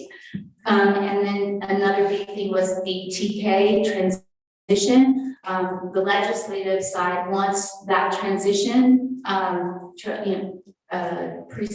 TK for 4-year-olds to have a slower implementation so that school districts that don't have the facilities right now to expand TK will be able to figure out their facilities issue and not be rushed. So there's an additional year more in that transition on the legislative side. Unfortunately, something that Kevin Gordon of Capital Advisors, it makes his hair stand on end. There's still no push to keep honest the proposal what was in the Budget Act of last year to that supplemental money to Prop 98 that would increase it from 38% to 40%. There's still no real drive to make that happen. And we really want Prop 98 to be growing and increasing, because the more money in Prop 98, the more that's going out in LCFF. So those are some of the highlights from the state. On the federal side, in President Biden's budget, again, Title I, biggest increase in decades. It's a $20 billion increase through equity grants. It's kind of like the governor's plan to distribute the money through concentration, and yet the California legislative side is saying, well, we don't want money to go through the concentration because there are people that aren't going to get any money.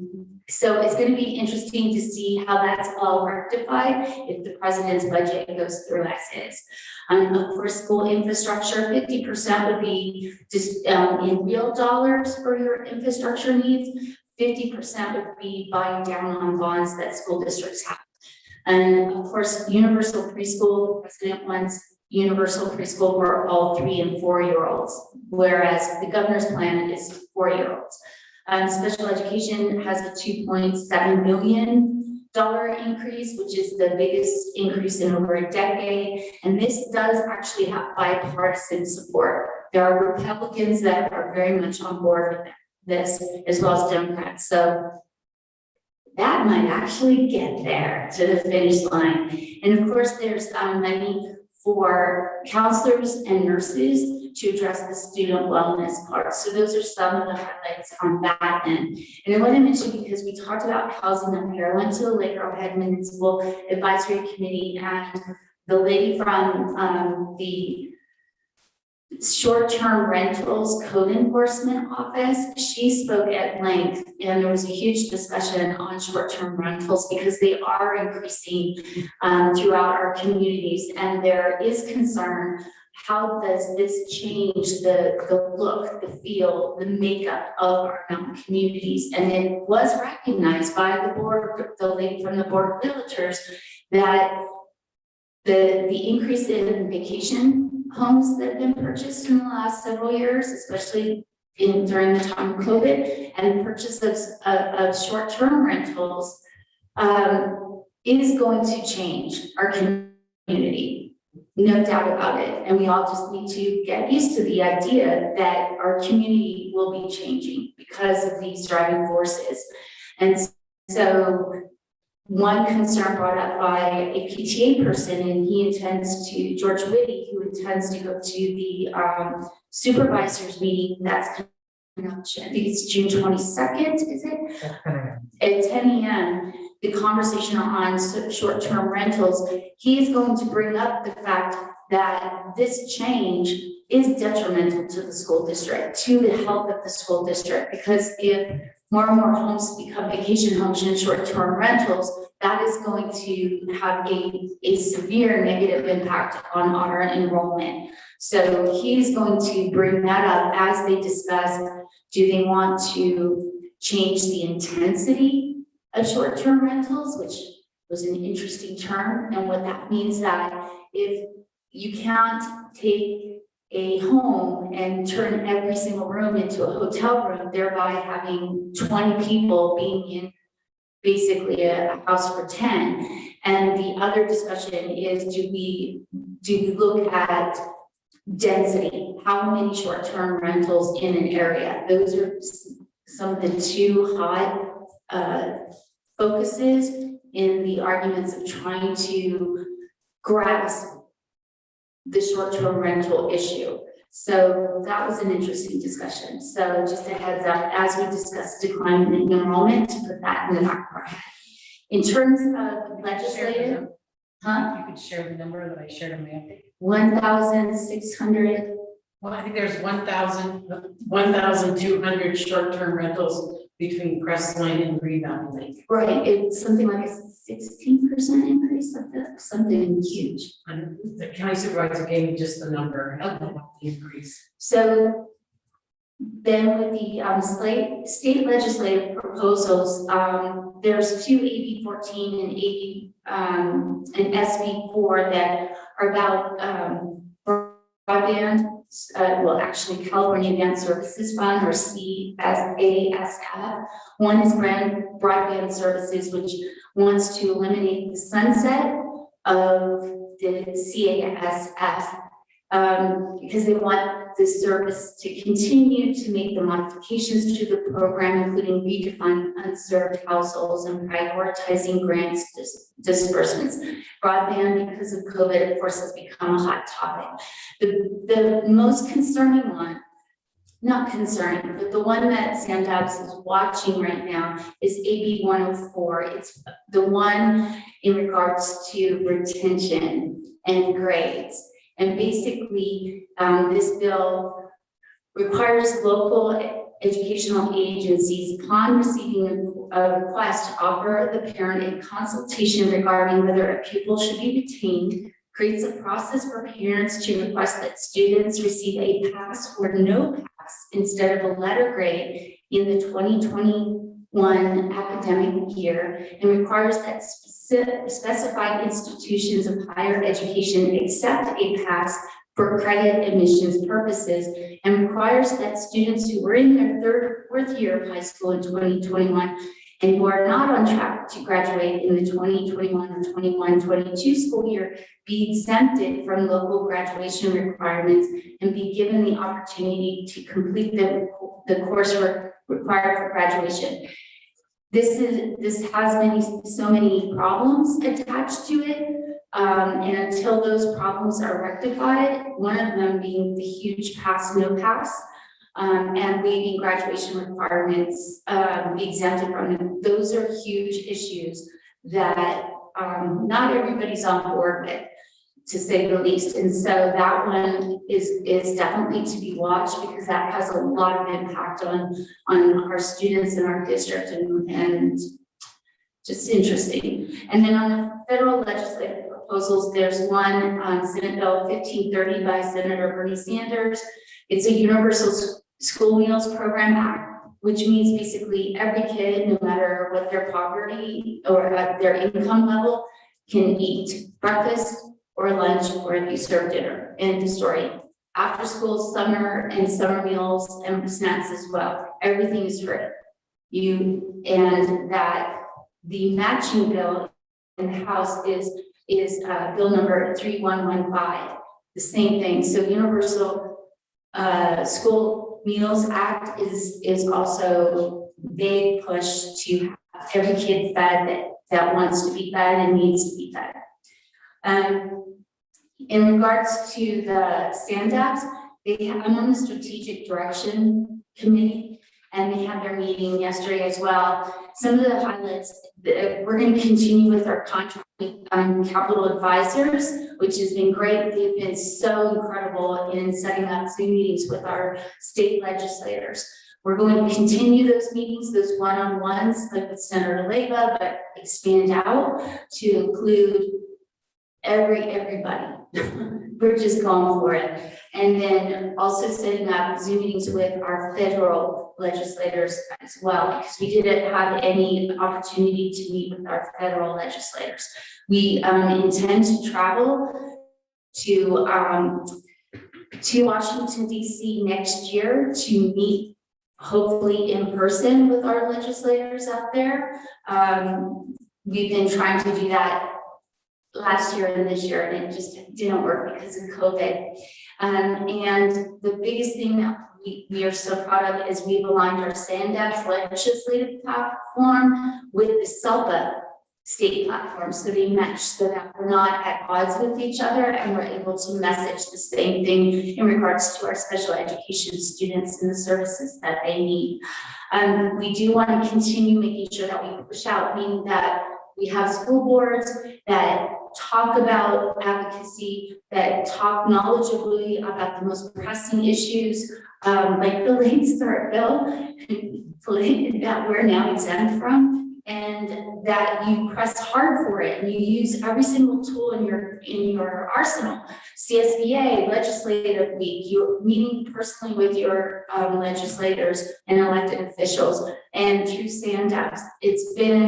Sandabs is known. When you say, I'm here to speak for Sandabs, legislators know who Sandabs are, because San Bernardino County is the largest county. This is our advocacy group, and we are getting known. So that is really so powerful right now as we advocate for more education support. I know that sounds terrible to say because we have all this ESSER money and maybe 86 money, but Jordan's correct. Fair and full, and Mr. Bear's correct. We need fair and full funding. Education needs 38% and Prop 98 is just unacceptable. And with that, let me make sure. And I think that's it. One other thing on the federal side that is interesting and concerning, and I'll send this out to you. It's not concerning, but it should be looked at. The Biden administration is exploring reinstating Obama-era school discipline guidance. And right now, they are seeking comments on school climate and discipline practices in preschool, pre-K through 12 schools, and how to best support and build schools' capacity to promote positive, inclusive, safe, and supportive school climates in a non-discriminatory manner. There is the OCR, which is the Office of Civil Rights, thank you. I blanked and almost called it something else. I'm like, that's not it. They are putting out a Q&A. They want to get input. And so there's a link that you can click on to answer questions. And the portal opened up yesterday and it's open for 45 days. So I'll send it to you guys if you want to take a look at it and have some comments. I'll send it out to everybody, including Michelle and Todd and all of you guys, because it's if we're going to be guided by something that is just written, then we should, as our neighboring place in the mountains, have a say in this big important piece of potential policy that will be affecting us. So that's it. So I'll send you guys that report and that link, and that's it. Do you guys have any questions?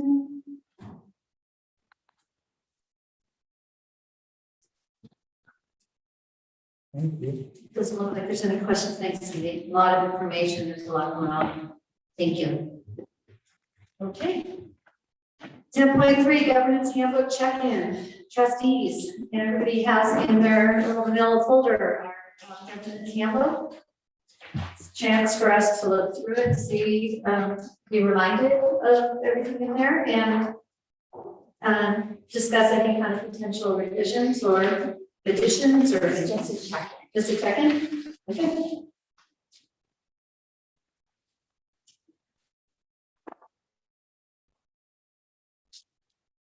So, the roles and responsibilities, building a governance team, unity of purpose. So I'm going to take a few moments to look through these pages and provide any commentary that you wish.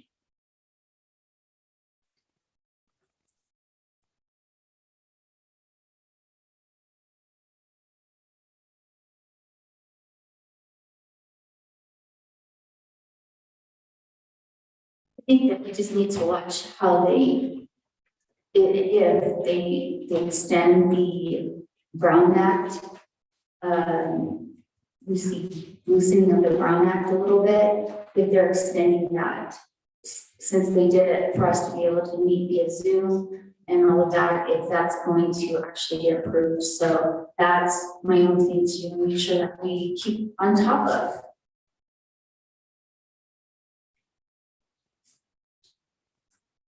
Anybody else have anything to say? No? All right.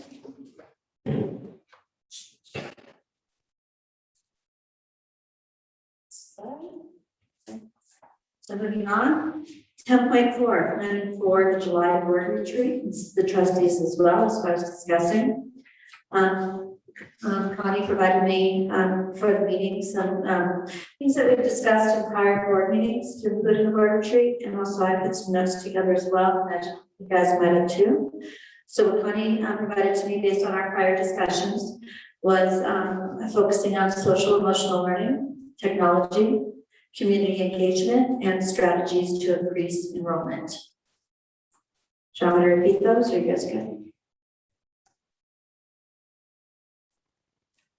We also had the structuring equity committee. Exactly, yeah, we were going to, okay, put that down. So my concern, is making sure that we have time, ample time to cover everything that we want to cover, and also making sure that we're using this time strategically. We also have to, re-choose, I don't know, our different committee responsibilities, where we're going, what community organizations we're gonna attend, yada, yada, yada, that list. Okay, so let me, go ahead and list the things that I had also just thought about and just to build on. Is at our last retreat, at our prior meeting, we just all discussed, we did our strengths training with Michelle. And we really haven't gone any farther with it, and I understand that Bill, you've also done strengths training. So, let me go ahead and list what I have down here in terms of, I'm a woo. I know you're a woo, are you? We got 2 woos in the group now. So, but also listening to our meeting today, so here's what I have, and these are just suggestions for discussion. When I went to the school board president training, one of the things they recommended we do is all of us have a discussion based on our 4-year vision. Some of us have less than 4 years in our terms, and some have close to 4. But being able to discuss our 4-year vision individually in terms of what we see for the district, what we expected or hoped for in entering our terms, being able to then discuss as a group vision, because part of our responsibility as school board is establishing that vision. And we have adopted what has been here previously, and there's been a lot of moving parts. So I personally think it would be worthwhile for us to revisit and possibly collaborate based on our own individual thoughts as to what motivated us to run in the first place. Additionally, again, in the school board president training, they encourage boards to consider using Rosenberg's rules versus Robert's rules in meeting conduct. Here's what I printed out is the entirety of Rosenberg's rule of order. There are tomes that represent Robert's rules of orders. So that was something else I had down for us to discuss and possibly reconsider. I have down here community outreach, which would be strategizing how we wish to continue to do community outreach and assignments, and possibly just going to have that discussion, including media committee, PR, and looking at community meeting attendance, kind of trustees, and how, based on our strengths, how to best play ourselves. So I thought those two kind of tie in together. And then also what I added to is, again, as a group, strategize related to advocacy. Whether it is at the state level, federal level, and also possibly local, when thinking about short-term rentals. It may be that we as a board get more active within our community related to short-term rentals and how we, as a community, I mean, how we are effective and to be able to possibly get more, get our voice heard related to it. So that's my thoughts, and I want you guys to have thoughts as well. Well, in the short-term rental, my understanding of how the process works is that the major, they at the supervisor level, they did a change a couple years ago in terms of short-term rentals, and this upcoming June 22nd meeting is where they're re-examining short-term rental. So if we want to advocate, because after they decide we're done, we can only, because then it becomes about permitting. So whatever the supervisors decide, if they decide to do some kind of restraining or restricting do on intensity level or density level, then the permit office really, as long as you meet all the guidelines, you get a permit. And so that was part of the discussion. And so if we want to do advocacy, we actually have to go to the June 22nd meeting, because then after that, we're going to be affected by whatever the supervisor's decision is. And there's really nothing we can do about it. And you have to attend that one in person if you want to make comments. If you want to submit a comment in writing, which you can do, and you can watch it virtually, it will not be read out loud and it will be entered into record without being read. Okay. Yeah, and then George is definitely going. So I'm just giving you a heads up because after that, I don't know what you advocate for. So we're gonna wait on that. No, we can go June 22nd and just say, hey, just remember, this goes to the. And a couple years ago, when they did this revision, it was a very large effort. They had community meetings in all of the unincorporated areas, and they were struggling, I remember, at the county level, to come up with a policy that would be best suited for all situations. They were trying to find something that would accommodate, for example, Joshua Street, and then something that would also apply in Lake Arrowhead. And it's very difficult because those communities are different and have different needs. So I remember them struggling about that, and it took a long time to get to that, a couple of years after it's done. Michelle and Rose was part of a task force on the issue, and Holy cow, is she knowledgeable. I think right now, as far as talking about the short-term rental is a side topic where I read up in terms of the retreat. We probably should get back to trying to plan our retreat. So, and it doesn't sound like, I mean, advocacy definitely can still be part of what we do, but Like, part of our plan. exactly. So, any other thoughts or arguments against covering any of the things that have been discussed or priorities? I would suggest that you set some maybe times for topics. Yeah. I know that I will need an hour for the work of the board with Jay Westover for districts on the move and systems on the move. This is the work that he's been doing with cabinet principals, and cabinet is joining other districts in work this summer. So to talk about how sites will be making action plans so you have an understanding of, he helped us create portrait of a graduate and the instructional framework that came out of Ed Services. So we need an hour with him. He has saved the date. We just have to give him a time.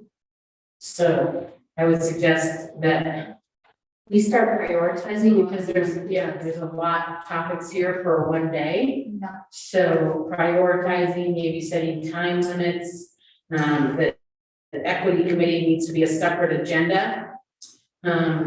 Versus having that as part of the retreat, because that's separate right now, it is a committee of the board.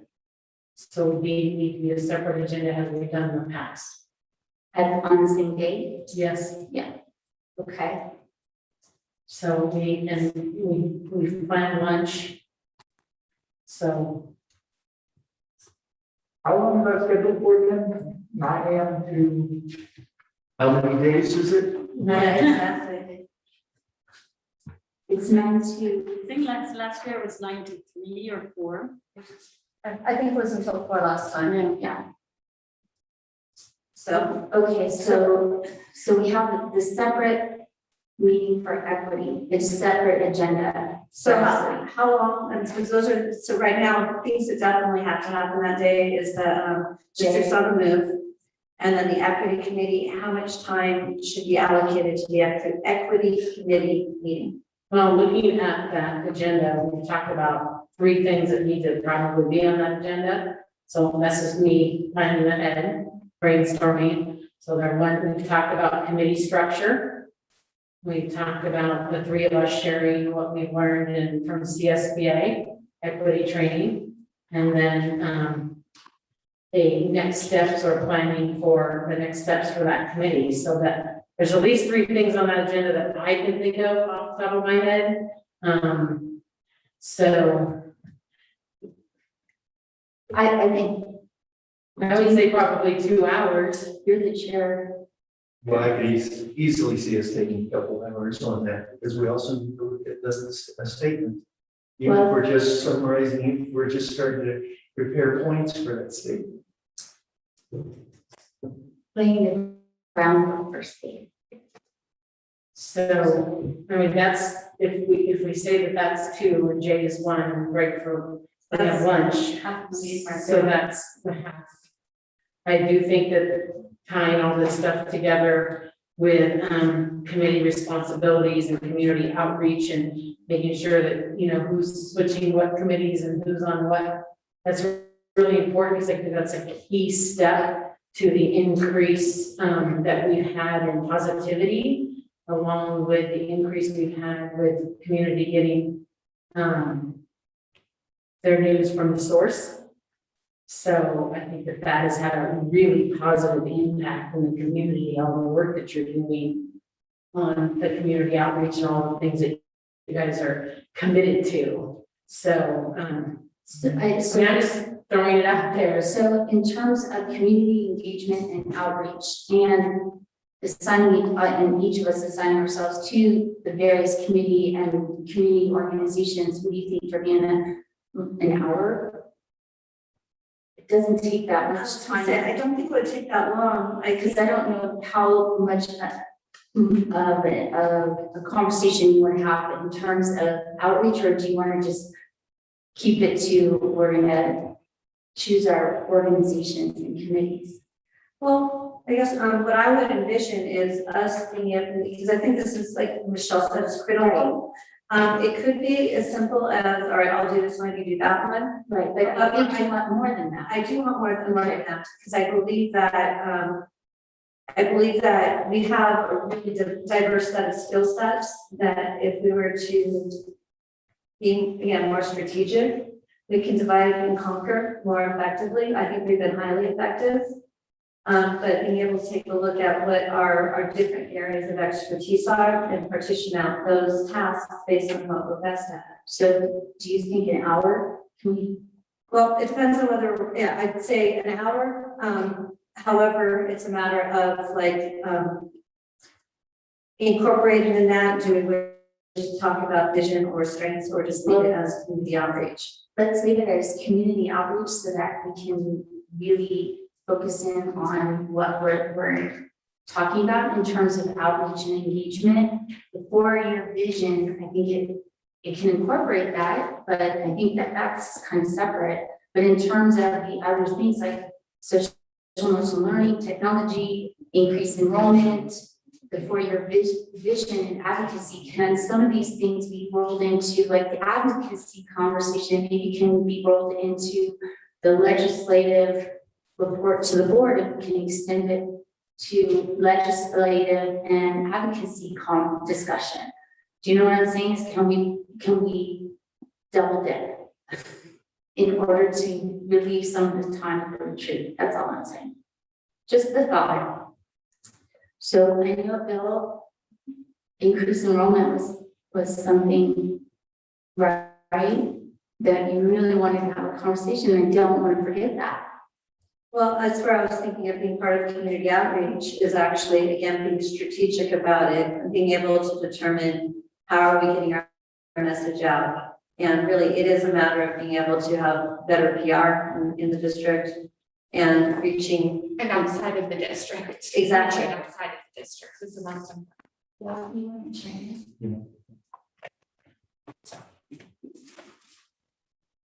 I think you heard me, but reaching outside of the district is the most important aspect of What was it. Jordan, you want to review again, just go back a little, because I think what you have to do is prioritize what's really most important. And so what were the items you had again?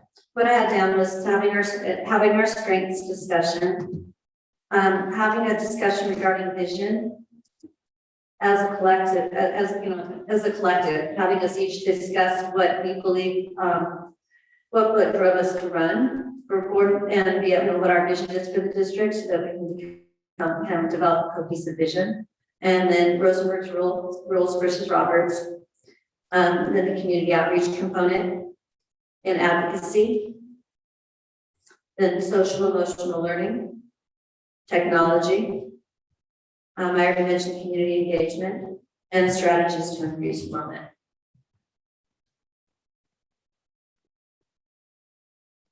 Can I suggest that the difference in the two sets of rules, I would like to reach out to our attorneys for a legal opinion. because every board I know runs on Robert's Rules of Order. Okay. So I would like to reach out for legal opinion on that before we make a switch that could be, I just want to make sure we're doing the right thing.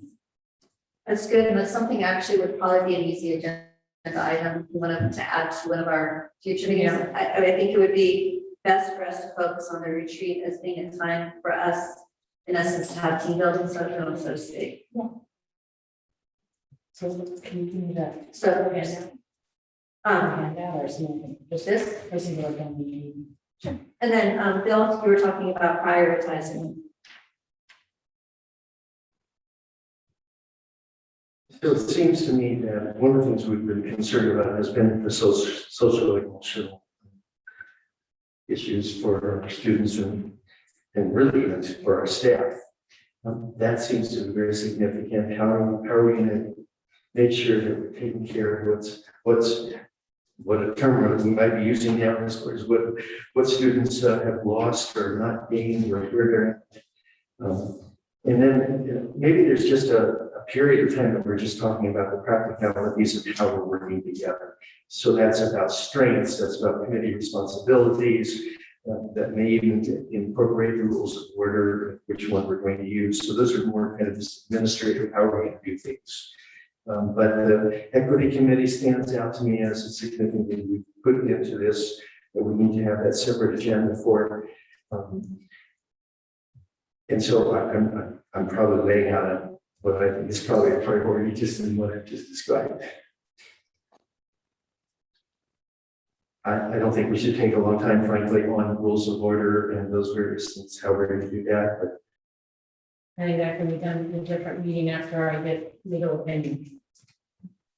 I think SDL, I think that so many school districts are having the conversation you're talking about, Bill. What are we doing? How can we do it better? What do they need? What are they facing? What are some of the challenges out there? And I think you're correct. Every school board is in some, every district is having this conversation.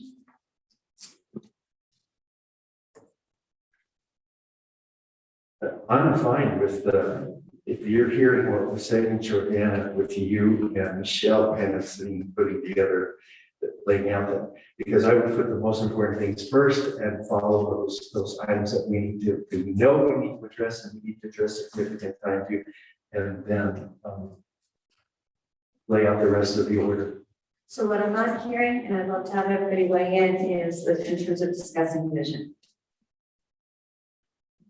I think that would be good. I like the idea of discussing vision as a board and as individual trustees, like you mentioned with a 4-year vision plan. That's probably something that should be taken care of before we go to community engagement and outreach, because we all can lay down our base of here's our vision, here's how we hope to work together.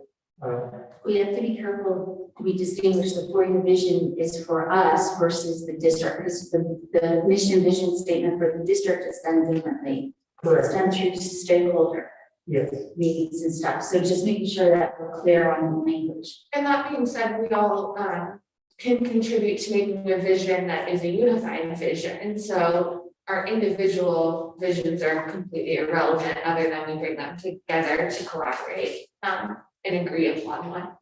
And if we do that, then I think it'll make the, committee assignments much easier if we all understand what our individual goals are. Oh, okay. I see that Bill really wants to do PR for us, so he's going to take on all of the media committee, so we don't have to. You just threw him under the bus. No, I'm just, it's an example. So definitely we have an hour for Jay, 2 hours for the equity agenda. Then what I'm hearing is that community outreach engagement and our assignments that we take on SEL is another component that I agree with you, that was pretty important. And we need to tell him, the superintendent, with the regarding communication. Okay, so in terms of 2 hour structure into an equity committee, 1 hour districts on the move, and then we're gonna take the rest of that time, the other 3 hours, looking at our vision, strengths, and community outreach in some form. And as you also have to dedicate some time to SEL. Okay, and as far as dedicating that time, is that, are you looking to have us discuss? Should we bring some outside resources? What are you envisioning for that time? Or, and this is everybody.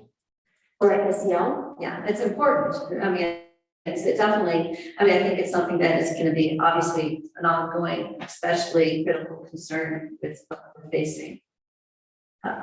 So what would be, if we're successful in our addressing SEL in the retreat, what will we have accomplished?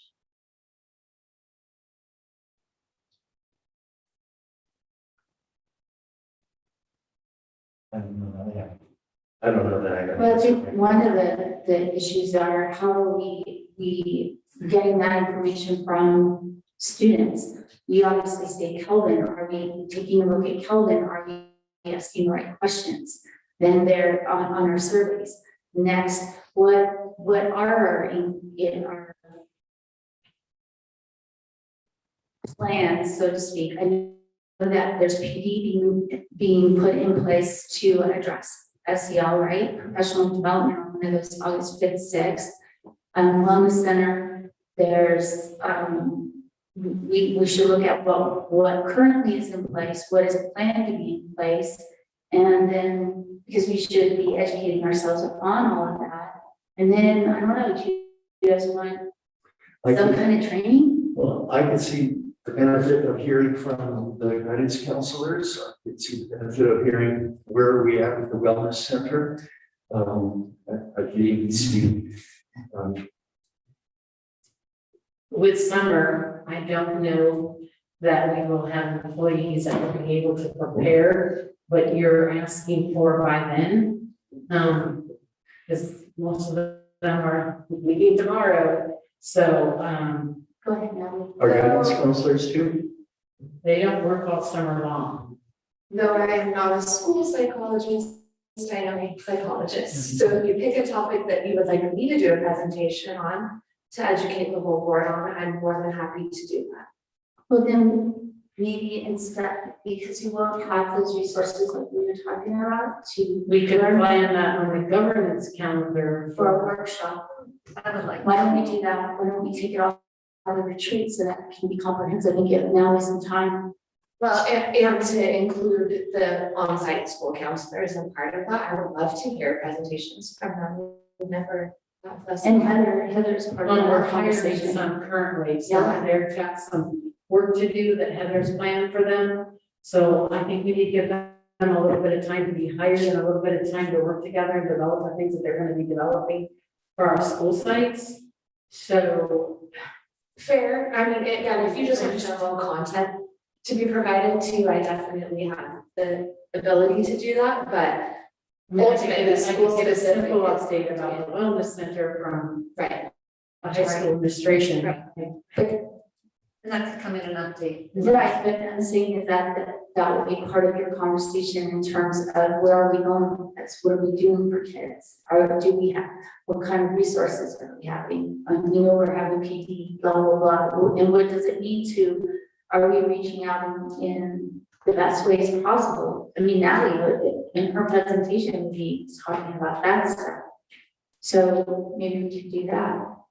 It sounds like in light of the availability of staff, that we really ought to hold this off for another point on the governance calendar, rather than trying to do this during the workshop, this particular workshop. I agree. Why don't you guys look at the governance calendar with Connie and Well, let me talk to staff and see what's a reasonable time. well, I wasn't thinking at the beginning of the school year because I'm thinking later. And where we have a month that's not so, because I can't remember November. I think November has like high school data. And I'd rather them have, the new people have an opportunity to be on campus with our students to provide that kind of information to us. So what I'm thinking with what we've got so far is, we'll have the time for, districts on the move.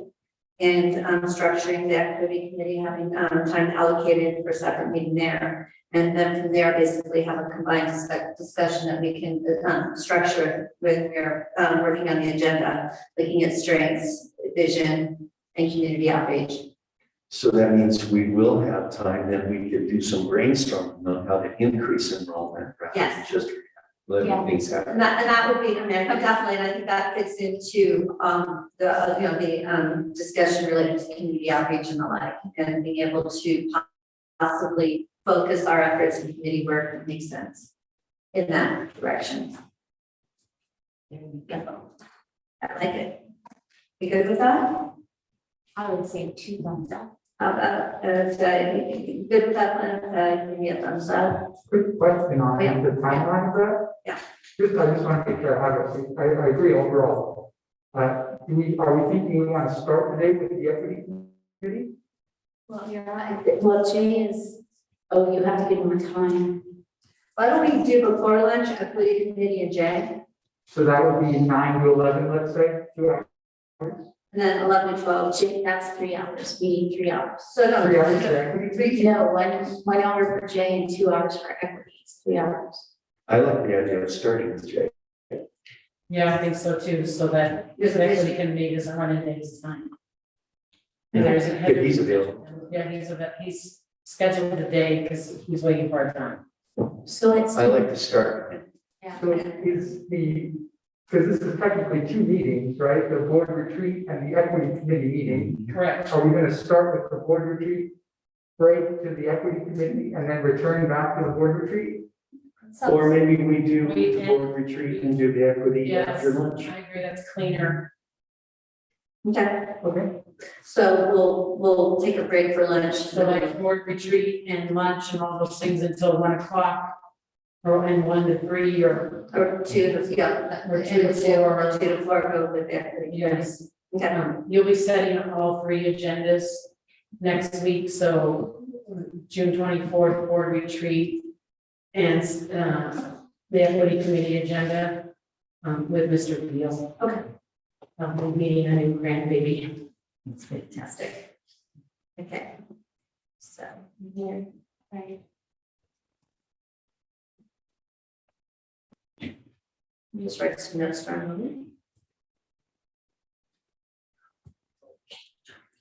Thank you. We good? I am prepared to, if we're doing something strengths-based, I need Bill to submit his strengths, and then I have some activity that I use that APU as a professor. Think Bill, what are you a woo? Yes. Bill, that'd be a I don't surprise. need him to do Just send it. them to me, please. Actually, she guessed what all of us are. By the way, I did mine in 2006. Oh, no. The statistics show that they will not change. If they do change, it might be 1 strength, but basically they're the same. So those would be fine if you have them, please. That's cool. Oh. You did it. That's cool. From a few, we also have our document. Where did it go?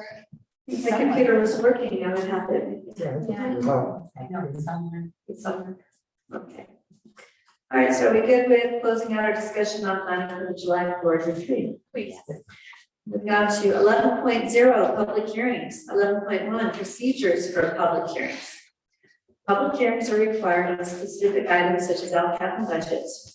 Due to the modified meeting procedures during the COVID-19 coronavirus pandemic, if a member of the public would like to support, oppose, or otherwise offer an opinion on the issue, an email should have been submitted to the executive secretary to the superintendent by noon today. Once the board president opens the public hearing, written comments will be read aloud and subject to the board's usual time limits for public comments. When public input has concluded, the board president will close the public hearing. There are none, so I do not need to read decorum. Okay. 11.2, educational services, local control, and accountability plan. The public hearing is called to order at 8:03 p.m. Would anybody like to speak?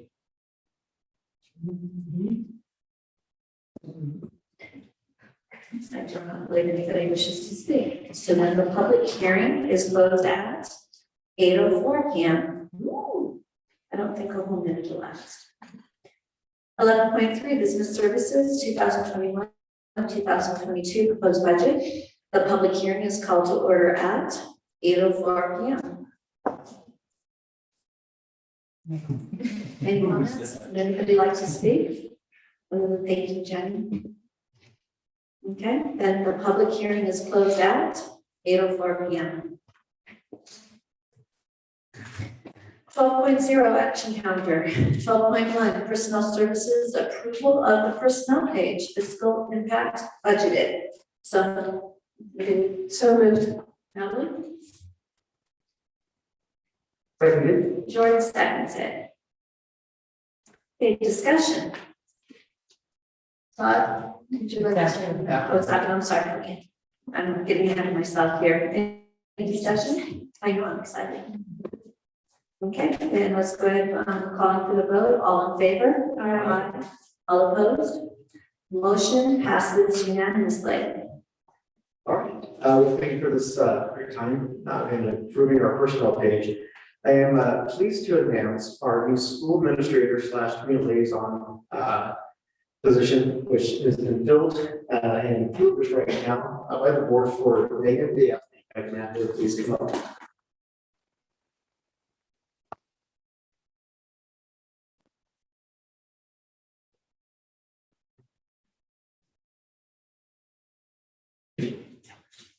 Hello. It's a little easier. I just want to take this opportunity to express my sincere gratitude to Superintendent Murphy, the fellow district administrators and staff, as well as the esteemed school board of the Mural Unified School District, for the appointment of myself as the school administrator and community liaison of Charles Hoffman Elementary School. As we come to the end of an unprecedented school year, to say the least, for staff and students, I look forward to supporting the vision and mission of the school board and working in collaboration with all leadership, site staff members. After 21 years in education, I am absolutely thrilled to join a team who will continue to pull together in the coming year to encourage students to reach their fullest potential and supporting our families to work in partnership with our school district. I'm very proud to continue my educational career by serving the same district that is successfully educating my own children. So thank you very much.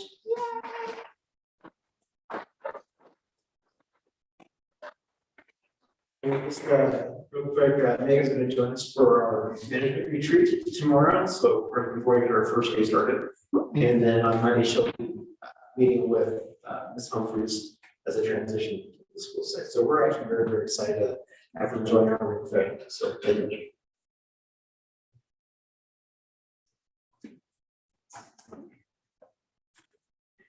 12.2 personnel, 12.2 personnel services, approval of the memorandum of understanding MOU between California School Employees Association, CSEA, and Rim of the World Unified School District to update the job description of administrative secretary effective 6/11/21.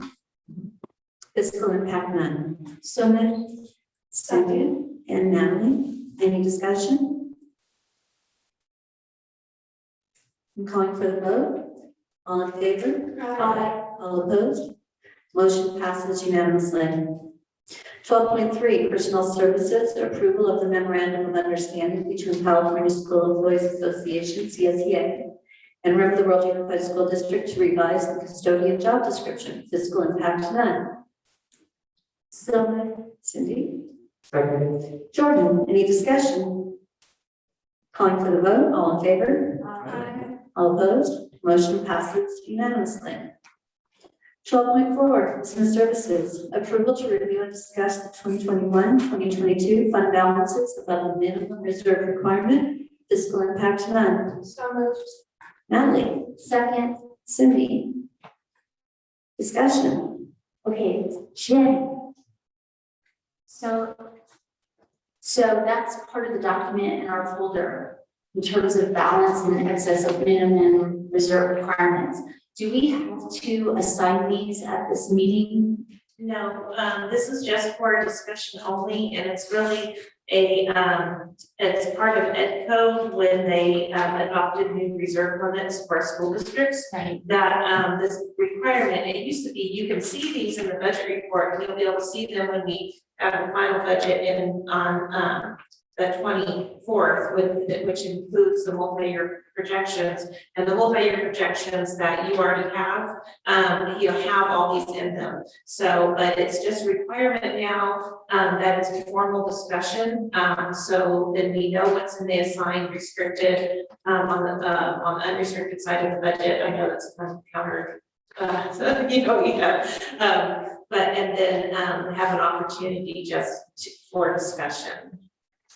So in terms of the unassigned reserved fund balances, when would you have that discussion if you want to assign those? So right now, you can see in our budget proposal, we have MA funds that were set aside because we are offsetting healthcare services, you know, with our nurses and health techs with MA funds that we receive. But because MA used to come over on the restricted side of the budget, now it comes on the unrestricted side of the budget. I have to move them here to safeguard them, or else they would just fall into the bottom line. We have the insurance proceeds from Grandview when we kind of bought out our claim when we had the flood damage. We have the revolving cash and stores accounts, which you're legally can't touch. That's our kind of cash and banks. And then we have the prior year Fund 14 sweep and forest reserves set aside that we originally set aside when we were able to sweep Fund 14 in the 12, like the 10, 11, 11, 12 kind of budget crisis that we had. The state at the time allowed us some flexibility to sweep funds that were restricted, and so we swept some funds that were in Fund 14, and then we contributed to them. And at the time, we thought we may have to match some of the state High modernization phase $2 out of the general fund. We weren't sure how, if we would have enough in our Fund 21 Measure W to have that match. We are successful with the phase 2 modernization that we didn't have to tap into Fund 1. So these funds are still sitting there. You can keep them in the assigned category, which is a very, what would be called an informal category. It doesn't take board action to restrict them further. If you wanted to take board action to put them in a more restrictive line, still on the unrestricted side of the budget, you would do that by an agenda item, and you're formally restricting them. When we, depending on the Prop 98 in which tests we're in and if reserve balance caps come into place, you would want to do that because these assigned reserves count towards your maximum amount of reserves you're allowed to have as a school district. So we're not at that point yet. Needing to do that. And so, but if we were, we would take an agenda item for you to assign these for a specific, to restrict them for a specific reason instead of holding them in the assigned category. That was part of all those budget presentations about districts doing enough to be able to keep under the cap. Yeah, the thing is we're able to justify a large unreserved income balance this year to address deficit spending in the next 2 years. And then you can see in our year 3, we have just over $100,000 as unassigned. So because of our declining enrollment and deficit spending, you know, those we're not holding each year this high of reserves. You know, it's that one-time money, it's that one-time savings. That's just been carrying us through. We've had a couple very, you know, kind of holding the purse strings tight last few years where we come out, we've ended the year and more positive than we budgeted. And so I don't anticipate us having to have that worry because of the amount of deficit spending we have. And you can obviously see we don't have, you know, we may end up having to have a conversation if you take those out of the side category and even let them fall into the unallocated just to keep us solvent. But you can further restrict them as unrestricted funds by board action, and we can definitely, if things happened that we needed to do that, we would be bringing an agenda item and probably have lots of discussion at that time. Any other questions? Let's go ahead and vote. All in favor? Aye. All opposed? Motion passes unanimously. Okay. 12.5, business services, approval of resolution number 2021-14 to re-adopt parent pay transportation program and establish ridership fees for the 2021-2022 school year. Fiscal impact to be determined. So moved. Jordan, second. Is that something? Yes. Okay. I imagine discussion. What is the recommendation? Those are the recommendation? They put us on the spot. I normally put you on the spot. Because we're meeting for these.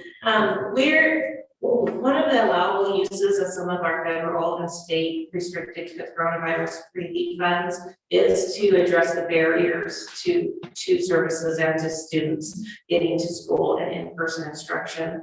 So this year we do plan, because we did not charge parents this year. We didn't start transporting until March 22nd, except the special needs.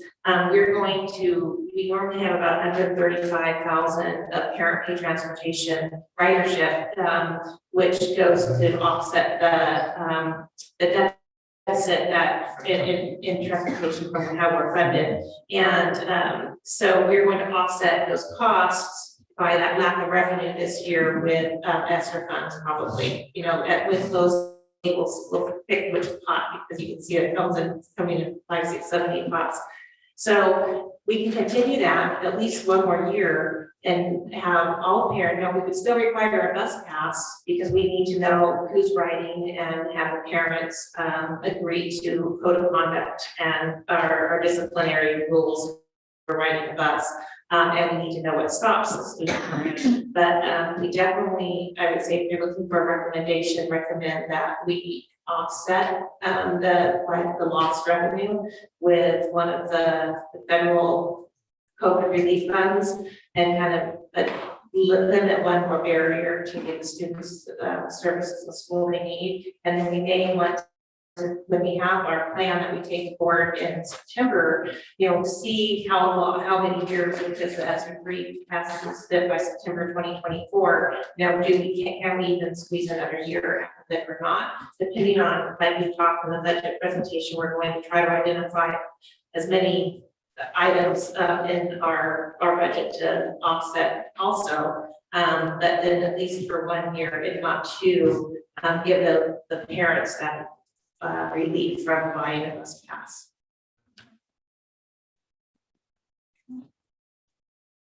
But one of you do have to make a motion. I really like the idea of doing something like that, especially now that we've gotten our new transportation software, mobile app. I think it would be really wonderful to be able to allow as many parents as are interested to download that app, get used to it, get their kids on their buses and see how great this service is. So that when those funds run out and we do have to charge for it again, they can see and find that value as well. And really work. Procedural question, do we need somebody to amend it, or can we also, no? Or whoever wants to. Jordan's good. I would like to amend this motion to, yes, to continue offsetting transportation funds using COVID dollars, so that parents and students still ride fee-free for at least the next year. Second. I'm seconding. She seconded it before, so that to be able to keep the continuity of the original motion in second. So is there any further discussion? Okay. So with the amended motion to continue using COVID funds to offset the cost of our parent paid transportation for next school year, 2021-2022. I'll go ahead and have a vote. All in favor? Aye. All opposed? Motion passes unanimously.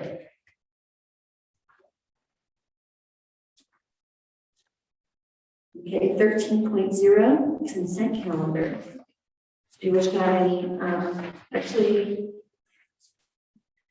before we pull anything, is there any discussion on any of these items? Actually, you know what, go ahead, is there any items that you wish to have pulled? Yeah. No? Okay, then how about, any discussion on these items? You'll go, yeah, so I have a motion first. So I have a motion for 13.1 through 13.15. So Natalie? Second. And Bill, now we have any discussion.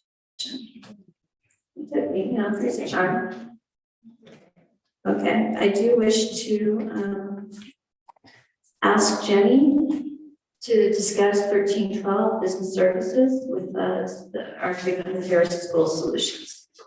Okay, well, due to a meeting between a vendor and our superintendent at a conference, we were able to set up some virtual meetings with a competitor to the current child nutrition software that we currently use. And this current, we weren't having any necessarily problems with our current vendor. Although once we had some alternative vendor with folks, and we were looking to expand some modules within our Titan system.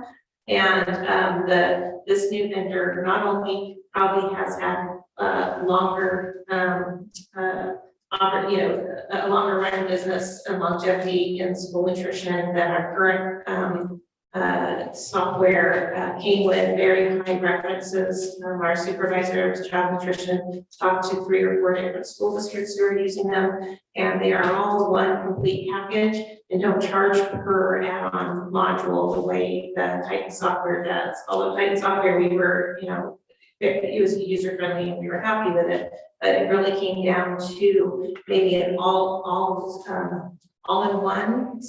one-stop shop with this new software. And the software also has other opportunities that we can do type of, they are bus pass applications. And right now our bus pass software, which we're really excited about, doesn't have a payment portal or an online application aspect. And this company we grow into that. Of course, we wanted to take a year to learn the software, but it had growth in it. It had modules that we were going to have to pay for that were included in one price and a substantial discount, partially because of the conference Michelle went to. So how much, so this is actually a savings to the school district? The savings after the first year cost, the savings of roughly $10,000 per year. Fantastic. I know when I spoke to Lisa after she did all of her research, they were excited about moving forward with inventory control. And that was an add-on with our current software, so it would cost more money, so that is included with Harris School Solutions, So to understand this, we're paying half of what we've been paying in the past, and we're going to be getting more for it. Correct. And we also right now, it should save some efficiency in the department also, because there's some processes that we do by hand and still paper pencil that we'll be able to incorporate into electronic and 21st century type business applications. There's some there's some components of just-in-time ordering and things like that with our vendors, that because this software has their pretty wide web of relationships, there will be some internal in the system ordering also. Titan actually have that too, but this is just, we're excited. Very cool. Is there anything more on this or other consent item calendar items? I was just excited to see paper, computing on there, and I wanted to thank the Running Springs firefighters for their donation. Very exciting. For the defibrillator? Fantastic. Okay, anything else? Let's go ahead and vote. All in favor? Aye. All opposed? Motion passes unanimously. Moving ahead to 15.0. Governance Team Future Agenda Items Planning. 15.1, time allotted for the Board of Trustees to request agenda items for future meetings. And they're done. Okay, 16.0, future meeting dates, regular meeting June 24th, 2021 at 5:30 p.m. due to limited in-person attendance at the River High School Library. Board retreat, July 23rd, 2021 at 9 a.m. due to limited in-person attendance at the River High School Library. This is the place to be. Regular board meeting, August 19th, 2021 at 5:30 p.m. due to limited in-person attendance at the River High School Library. All future meetings will be held via YouTube, and there will be limited in-person attendance at the Rim High School Library for the public until executive orders changes regarding gatherings, which hopefully will be coming soon. 17.0, recess to close session if necessary, and it's necessary. Yes. So the Board of Trustees are hereby recessed to close session at